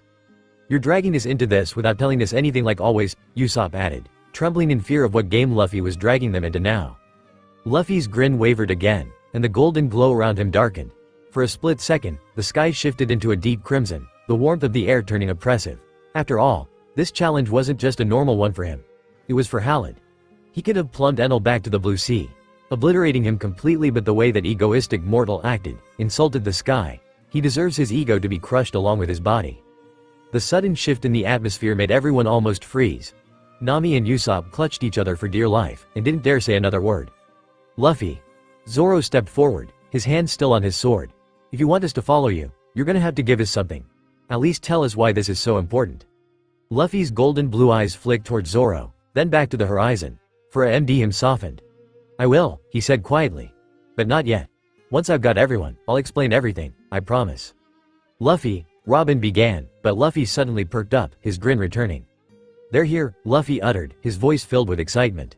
"Who's here?" Sanji asked, frowning. "The Shandorians. They can join us too," Luffy replied. Without another word, he launched himself off the ship, heading straight for the forest below. "Luffy, wait!" Nami shouted, but it was too late. The crew exchanged uneasy glances as the Going Merry continued to sail through the sky, carried by Luffy's mysterious cloud. "What the hell is going on with him?" Sanji muttered, lighting a cigarette to calm his nerves. Robin crossed her arms, her expression thoughtful. "There's more to this than he's letting on. This challenge, it's not just a simple one, is it?" Zoro leaned against the railing, his gaze fixed on the forest where Luffy had disappeared. "No, it's not. But whatever it is, he's determined to see it through." Nami hugged herself, shivering despite the warmth in the air. "I just hope we survive whatever this is." The crew fell silent, the weight of uncertainty settled over them as they waited for their captain to return. Luffy landed gracefully in the heart of the Shandorian village, his glowing form radiating a gentle warmth. His golden eyes scanned the area, taking in the warriors sharpening their weapons and the cautious stares from villagers peeking from behind crude wooden huts. In the center of the village stood Wiper, the warrior Luffy had captured earlier, his expression a mix of disbelief and simmering anger. The Shandorians bristled as Luffy's bare feet touched the ground. Wiper stepped forward, his jaw tight. "What the hell are you, a blue sea dweller, doing here?" he demanded angrily, his weapon ready for attack. This kid had almost given him a brain freeze with his questions earlier. But seeing his mysterious and almost majestic foreign form, he couldn't help but wonder who truly the kid is. But he can't be anything more than a blue sea dweller. Luffy tilted his head, his grin childlike but confident. "I'm here to make a deal," Luffy answered with a bright grin as his voice carried an ethereal echo that silenced even the murmuring winds. "A deal?" Wiper scoffed, crossing his arms. "We don't make deals, kid." Ignoring the hostility, Luffy's golden eyes shifted to the villagers. His omnipresent awareness picked up their deepest desires, a silent chorus of anger and desperation. They wanted their land freed, their people safe, and their tormentor gone. "You want to get rid of Enel, right?" Luffy asked casually, floating on the still air, his glowing form catching everyone's attention. "I can help with that." A ripple of surprise swept through the gathered warriors. Some chuckled bitterly while others outright laughed. "You," one of the warriors sneered. "The kid from the Blue Sea is going to take down Enel? Don't make us laugh." However, the laughter was not universal. The older Shandorians and those who still believed in the existence of gods fell to their knees in reverence. "The sun god has descended," one of them whispered, bowing deeply, recognizing the otherworldly glow and linking it to the sun god. Luffy pouted, scratching the back of his head awkwardly. "Oi, don't do that," he mumbled, willing his glow to dim completely.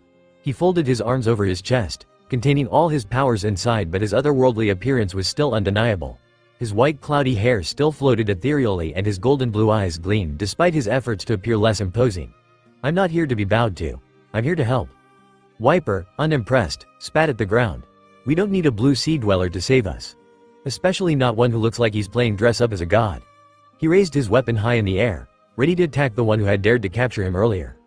Luffy's grin disappeared, replaced by a pout of frustration as the disrespect hung heavy in the air. He hadn't come here to fight but to make allies.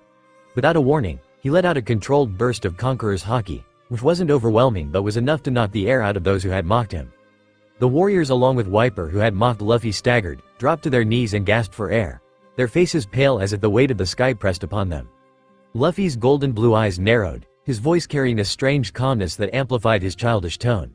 "I don't care if you trust me or not. All I want is for you to fight with me to save your home. Isn't that what you want too? Sun God. We want to fight but our bones don't support us." The old, wise men spoke, their bones creaking. "But you can use as shields or however you please." The other wise people agreed along. "It's okay." Luffy spoke softly, not willing to go so far to take old men. Though their determination was strong, he needed warriors who could fight alongside him. Murmurs, once again, spread through the crowd, uncertainty mixing with awe until a child stepped forward, a small girl, barely 10, with determined eyes. "I'll fight," she said boldly. "Isa." Wiper snapped, glaring at the child. "You can't, I refuse to let you join." "Wiper, I want to," Isa declared, running towards Luffy, without any fear. "I want to see everyone free." "But, Isa can join." Luffy interrupted Wiper as he hoisted the girl up in his arms, with a wide grin. Isa's strong and gifted by nature. Isa looked up at Luffy, her small hands clenched into fists. "I won't let you down," she said, her voice steady. Finally, 19 more warriors stepped forward, hesitantly but their faces were resolute. With the group assembled, Luffy formed another cloud from thin air, its surface shimmering like sunlight on water. The Shandorians gasped in awe and shock as he gestured for them to step onto it. "Let's go," Luffy said cheerfully, hopping onto the cloud himself. "You're awesome, Mr." Isa cheered with awe. "Call me Luffy. Or Nika." Luffy spoke, nudging the little girl as they watched the rest of the Shandorian warriors hesitate, but one by one, climbing aboard, unable to deny his surreal power. The cloud rose, carrying them toward the Going Merry. On the ship, the crew turned to see Luffy returning with a crowd of Shandorians in tow. "More recruits?" Sanji asked, raising an eyebrow. "Seems like it," Zoro said, his arms crossed as he studied the group. "They actually agreed?" Nami asked, incredulous. "Yup," Luffy said, grinning as he dropped onto the deck. Before anyone could ask more questions, the ship began to approach the towering giant jack. At its base stood Enel, his piercing gaze locked onto the approaching group. The air crackled with his presence, his form radiating a sense of omnipotence that made even the bravest of the crew uneasy, but of course it seemed like nothing compared to Luffy. "That's the Kami," Usopp squeaked, trembling. "The Sky God?" He failed to notice the dark glare which crossed on Luffy's face at the words. Nami paled, clutching Chopper for support. "We're doomed." Sanji lit a cigarette, exhaling sharply. Of course, Luffy had to challenge a god of all beings. Zoro, however, narrowed his eyes as he inched closer to Luffy, glancing at Enel with distrust. "He isn't the Sky God, right?" he asked Luffy in a low voice, noticing the dark glare etched on his face. "No, that mortal is just an imposter," Luffy replied, his golden blue piercing eyes meeting that of Enel's and making him sweat. Zoro nodded at the answer, satisfied for now, though his mind wandered to the connection between Nika and Sky God. Luffy had shown control over winds and weather. So doesn't that make him? "Is that all you brought, boy?" A sharp, mocking laugh from Enel echoed across the clearing, before Zoro's thoughts could wander. "Pathetic. You'll never win with so few." Before anyone could retort to Enel's words, the ground trembled and Nola, a giant snake, emerged from the surrounding clouds. The maw forward and bent its head towards Luffy like a loyal friend. "I've got Nola too," Luffy declared with a proud laugh, grinning ear to ear at his luck for getting Nola on board soon after the declaration of the challenge. Though, the sight of the giant snake caused chaos among the recruits. "Nola, why is that thing here?"